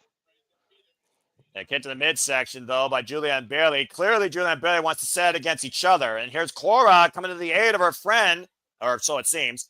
Oh, no, super kicks. Whoa. Oh. Well, they already interacted earlier. And fuck that. Pull the trigger and go after the title. Well, I can't blame Cora and Roxanne at this moment, though, because they know that Julia and Bayley are not going to stay down for long. Not at all. Look, there are no friends in this business. If you're not here to be champion or number 1, get the fuck out. That's true. Running uppercut by Roxanne Perez. Roxanne and Cora working together here. Oh, rising knee strike by Cora Jade. And Roxanne, schoolgirl by Bayley. Cora saving the matchup. I don't know how smart that is. I think the biggest thing that Roxanne has working against her still, though, is her own attitude and temper. She's so confident in herself, calls herself so great, not only endorsed by biased commentator Booker T. She takes her eyes off the prize for a moment, and it almost cost her there. Bayley almost caught her. You know what, though? You can't blame Cora, because she didn't just save Roxanne. She saved the match for herself, because she wants to be champ, too. Well, yeah, I'll give you that. And right now, Bayley rolled to the outside off that moonsault by Roxanne. Roxanne and Cora isolating Julia here. And the double team so far still in effect. And again, we're not only fighting over who's going to lead champion tonight, we're fighting over who could possibly stand and deliver on NXT's greatest stage. Mm-hmm. It was last year at Stand and Deliver that Rosa Perez won the NXT Women's Championship against Lara Valkyria. And we still got to get through Cincinnati. Oh! That knee to the face by Cora Jade dropped Roxanne Perez and Julia in the corner. Well, we knew it was going to happen eventually, Noah. Well, good for her, because about damn time you actually do something for yourself. You asked her to pull the trigger. She obliged. Gut-wrench suplex here. And I think Cora Jade knows that she's been looked over as an afterthought when she's alongside Roxanne Perez. I think she's tired of hearing that. Off the bottom rope, the single foot stomp. Again, Cora Jade, for those that don't know, used to be involved formerly in death matches. Still holds the scars of this day on that left arm particularly. Former Elena Black. Looking down upon Julia from the top rope. She just moonsaulted and took out everybody. Hey, they got the table back up. Hey, let's be honest. Those tables are not hard to put together in WWE. Cora Jade with a forward senton, to your point. Wiping out Bayley and Julia. Now going to the top rope again, bringing Bayley back inside the ring. And Roxanne is there. Uh-oh. And Roxanne rips Cora Jade off the corner. Roxanne Perez, Lupez Perez teeing up against her best friend. Again, nothing matters to her but the NXT Women's Championship. And full on history here. Cora Jade wins that. She just wants to bring it to my. Oh, God! Title 2, bitch.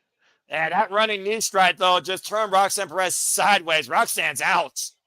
Now Bayley teeing up against Cora Jade yet again. It's almost like a drive-by. Yeah, forearm barrage now being delivered by Bayley to both Roxanne and Cora Jade. Big boot by Cora, though, stops that assault. Roxanne, nice roll through. Kaza, Dora, Bayley. Oh! Inverted assist with the cutter. I don't think Cora wanted to assist Bayley, but she'll take it. Hence the word inverted. And you know Bayley's also looking for retribution against Cora Jade, who beat her this Tuesday in NXT. I think she's going for those double knees. And she got all of it. And Bayley right now going the outside, just running through Cora Jade with a clothesline. I'm so happy that she gets the freaking main event, all of them. Yeah, right? So happy for women's wrestling now. Yeah, women's wrestling has never looked a better light. Period. We need to evolve or women's revolution, whatever. Part 2, man. Evolution is what you're looking for here. Bayley looks for a 2-1 with the double cutters over the rope. Excuse me. And the boot run in by Julia. Let's not forget there's a fourth woman in this equation. Julia, the NXT Women's Champion. Now looking at Bayley. Her. Northern Lights release by Julia. Of course, Julia's finisher is the Northern Lights bomb. Big right hand to Cora, big right hand to Roxanne. Julia back in the equation, throwing right hands against all three of her challengers here. And Cora Jade taken down by Julia. That was a great takedown there. The back of her head bounced. Julia coming in here, though. Trying to take Bayley up and around, unable to take her down. I think she slid off of her. Yeah, I think you're right. Again, she's not going to be denied. Looking for it again. And modified submission this time. A tarantula almost. Without the ropes. Look at the strain on Bayley's neck and that right arm. Tajiri would be proud. We talked about before those Japanese influences of the former World of Stardom, Wonder of Stardom, Artist of Stardom, Goddess of Stardom champion. Ooh, nice way to get out of it by Bayley. Cover 2. Oh! She reversed it into a crucifix bomb takeover. And got a near fall for it as Roxanne saved her title. I think Bayley might be loop-de-loop, man. She landed on the back of her head. And trying to look for that inside Russian leg sweep here. Trying to negotiate away Julia, though. Nice ankle pick. Uh-oh. Looking for it. Yeah, STF, and it's in. Again, Milano Collection AT approve. In the middle of the ring. Not that it matters in a fatal 4-way. Ropes don't break anything. Crossface though by Roxanne Perez. This is her chance. She is screaming at Julia to tap. And look at the torque. Look at the strain on Julia's neck. They're going to roll through, break through. Now looking to hook her up. Uh-oh.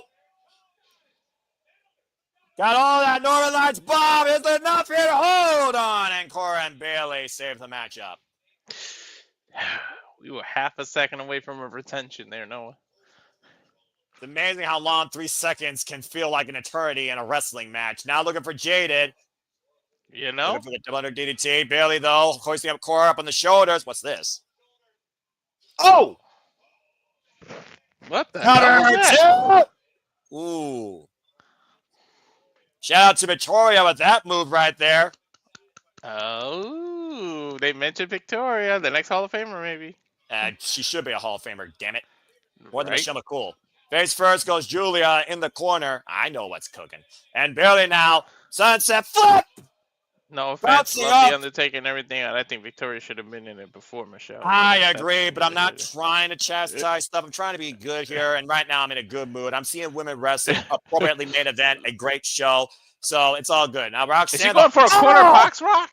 Not with that knee to the face, she's not. Oh, dude, if she would have got that, she would have been the third-time champ for real. Yeah, but Cora Jade has a great chance here. Just got shaded!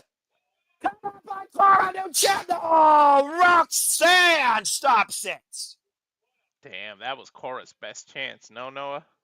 And no kidding. Again, our main event here for the NXT Women's Championship. And you hear Cora shrieking like Seidel at a Mortal Kombat, realizing her friend just cost her the NXT Women's Championship. I don't think she calls her a friend anymore. Friendship goes out the window when it comes to the richest prize in wrestling. Oh! That drop driver as Cora Jade and Roxanne Perez took their eyes off their opponents. Another one by Julia.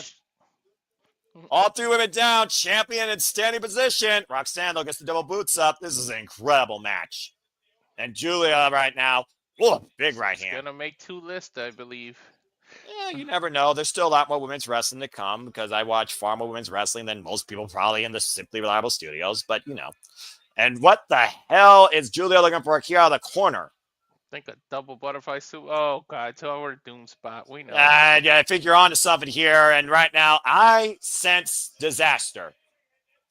Bayley, Cora, Julia, Roxanne hooked in the corner. Cora from the base. Roxanne from the Apex Tower of Doom. Ouch. Who got the worst of it? I think Cora Jade is the least of all of them. They say you're the safest at the bottom, and you're at the worst from the top. Look again, the distance. Roxanne Perez went down while Bayley and Julia crashed simultaneously. Pretty much Cora was all impact on everyone else. I think she's just a little winded. Well, yeah, imagine imagine how much strain it takes to take down 3 women. Mm-hmm. Gravity being your only ally in that situation. Indeed, this is awesome for the NXT Women's Championship. All 4 of these women literally bringing their best, leaving it all out here for the richest prize in NXT. Big forearm smash here right now, but just a 4-way forearm exchange. Try saying that 3 times fast. Bayley, Cora, Julia, Roxanne, Cora, Julia, Roxanne, Bayley, both women just teeing off in pairs. And Bayley driving Roxanne on the outside. Julia mounting Cora, though, and Cora reversing, though, as Cora and Julia are tied up in the ropes. And all 4 women are once again on the outside of the ring. At least that Retribution Shield 2.0 fact doesn't have a woman in it. It is going down in the nation's capital. Well, doesn't it go down there always? Because, never mind. Meanwhile, Cora Jade and Julia, I'm not trying to be political, but people know. Looking to inflict more punishment to Julia on the outside with a suplex on the floor. And Roxanne raking the eyes of Bayley. And Roxanne, rocks to Bayley on the floor. But now you just made dead weight. But she immediately got back in the ring, though, Walter. And once again, Roxanne, Bayley, Cora, with a Cora on the back door, take the face. No! Damn, I thought she had it, dude. Cora Just Jade and Roxanne in the cover. Sits, puts the leg on, even dancing knee by Julia. Jeez. Yep. Take advantage of Roxanne. Yep. And G-Trigger. Julia and Roxanne isolated. Hook Look, her no up, one's in the ring. Northern Lights bomb. It's over. Is this it cover? 2, Beautiful Madness prevails. Wow, indeed. No rest for the weary, though. There's so many women on this roster. It's so loaded. Look at Stephanie. Already has to deal with a #1 contender Tuesday. Julia can't get too excited and rest because you know what's gonna happen. That the title. She's gonna find out her next contender. Just like what do they do in Japan? No, as soon as you finish raising your hand, you already know who your next opponent is. Yeah, that might be true, but let's go back and look at this incredible match. So far, my best match from WWE this month for the women, especially too. That finishing stretch, pop rods by Roxanne on Bayley, crucifix roll up by Cora on Roxanne, Jaded by Cora on Roxanne. Cora was literally half a second away from becoming champion until bang! Ariva then she needed the side of the head of Cora. Jade took her out of the equation, and then Julia hooked Roxanne for one last emphatic Northern Lights bomb, the same way she won the title at New Year's Evil, and Julia has pinned Roxanne to retain the night at Vengeance Day. Beautiful Madness prevails. We might find out Tuesday who gets the next person that gets a shot at that. And I got my wish. Stephanie and Julia on top of the NXT world, both representing. Yeah, again, Julia, though, the face of NXT still. Oh, and you did mention Stephanie earlier, didn't you? They're going to hug it out. This is the Eddie Guerrero, Chris Benoit moment. 2 women, 2 world travel tested incredible champions from Mexico to Japan, born in Chile, born in London. Stephanie Vaquer and Julia now lead the future in the present. The women's division is very bright with La Primera and Beautiful Madness at the conclusion of Vengeance Day tonight. For Walter Cruz, I'm Noah Foster. Thank you all for tuning in. This has been the Survivor Studios. What? I called this shit, too. What the fuck? Uh-oh. Oh, Jimmy, Jordan Grace is in the building. We are NXT. And so is the Juggernaut, apparently. Business just picked up. Yeah, you took the words out of my mouth, Walter. Look at this trinity of talent. Stephanie Vaquer, Julia, Jordan Grace. What the hell is next for NXT? This is women's wrestling, damn it. God damn it, I just got goosebumps. Well, that concludes the show for now. So we'll see you all very soon for our next watch along, which will be AEW Grand Slam. But again, thank you all for tuning in. This has been WWE Vengeance Day. And let me go ahead and give the Superman approval. That match. That's professional wrestling! Damn it! That was a good show. That was an incredible main event, though. What a moment. What a closing shot. Woo! I'm almost crying, dude. The fact that the 3 of them, and I called Stephanie and Julia. I just had a feeling they were going to do that and make them run, and they just gave them the WrestleMania 20 moment until Grace popped up. Well, I mean, again, you think about the history with Julia and Stephanie Vaquer, 2 women that literally defined each other's careers last year. Corrigan Hall in February last year. It was Stephanie Vaquer that beat Julia for the NXT Strong Women's Champion before Julia left Stardom, went on the Marigold, challenged Ray for that title, and then came home to WWE and have been part of the brand ever since. Why Stephanie shortly followed after the Forbidden Door and found her way to NXT. 2 women in a whole new world with nobody else but each other. And now they both rule the NXT Women's Division with Jordan Grace looking down both their shoulders. Safet said it best right there. Man, fucking A. That was a great show. Well, while we got a few moments to kill here because we got about 90 minutes before Grand Slam, we'll probably be back in about an hour or so. Again, Walter, any closing thoughts you have regarding Vengeance Day? Good grief. Women's wrestling. Vengeance was achieved. Yeah. Oof. I love it, man. NXT is on fire. NXT is the brand to be, man. Yeah. just shy of TNA at this point because, again, women's wrestling is alive, well, and flourishing. Raw and SmackDown, get your shit together and respect your mid-card champions more. Don't get more titles. You're not going to give them enough respect. Because seriously, what the fuck? Naomi should not have won that damn match. I And think neither that should is have just Bayley. proved it's not a developmental anymore. It's a third brand, man. Well, they need to put more respect on NXT, in my opinion. Damn it. But I think there is some actual validation to your thoughts there. As I look at the comments here real quick, Jerry saying Julia, Ness saying women's wrestling. Another great match is Matthew. This is women's wrestling. Matthew saying the Juggernaut. Shadow Game Ultimate X. Yeah, NXT's on fire. Damn right. And Dwayne Atkinson, a great start for him so far in the NXT League. He got a perfect prediction so far. So he is literally 6 for 6. So good job, bro. And again, stay tuned, folks. I'll have the leaderboard update later next week. But yeah, again, just a really good show. Oba Femi still NXT champion. I don't think Trick Williams has any real foundation now to go after the title after losing to Eddy Thorpe because, again, strap match up in the nether regions aside, it's still a big loss. So we'll see what happens at Roadblock and who bypasses it or gets a detour from it.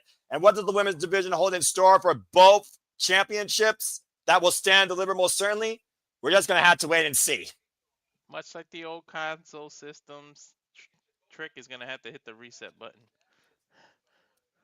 Yeah, right? Ugh. Well, anyway, I don't got much more to say right now. So, Walter, anything else you guys say before we bid everybody adieu? I'm emotional, man. I'm just I can tell. Of women's wrestling, like, seriously. I mean, look, Jeff Meacham, JJ Williams, you, me, we are advocates for women's wrestling. We've been wanting women's wrestling to be more respected, more presented, where the women can fight better than men and sure as hell seem more talented. God damn it. Lord, forgive me. It's just one of those things that I'm so damn glad to see it, especially here in the brand where WWE made me believe in it first with NXT, and it's flourishing more than ever. Raw and SmackDown still floundering a little bit, but they definitely got some good stuff there too. And I agree, Safet, that women's tag match was very good on Monday night. Dwayne, there might be a cage match for Trick and Eddy. Thank you so much. Again, thank everybody for tuning in. Shout out to my friend, Real Dash. Jordan Grace, ladies and gentlemen, until she gets her name changed because WWE. But they yeah. showed her name. They showed it. They did. They did. So that might be her name. I hope so, but this is WWE, and you know what WWE is at the end of the day. Marketing. Their own marketing. So we'll see. Either way, Jordan Grace, Julia, State of Vaquer, they are NXT. Fucking love it. Damn it. Yeah. It's professional wrestling. I literally sitting emotional. Like I know. I just want to make sure, one, people show this man the love and respect he deserves. Subscribe.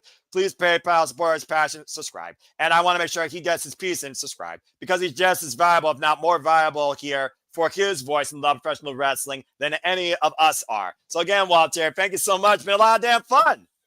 It's been fun, but you got to rest out because you got a whole nother match or another event to call, and I'll be watching because I purposely stayed away from it. All the spoilers, I want to see it. Fair enough. I'm going to go ahead and do my last bits of research and maybe get some food. So until later on, folks, we'll be back here probably about an hour in some of our studios where it'll be me and the man that does really cool and dumb things on the internet, James Keybird. We'll be calling AEW Grand Slam Australia, so we'll see you virtually down under. But for now, we are NXT. So until the next Watch Launch stream, have a good break and make a positive impact in life. And have a good night. Followed by the shenanigans. Yeah, right? My night is far from over, but Vengeance Day has concluded. Vengeance served, and the women of NXT fucking rule.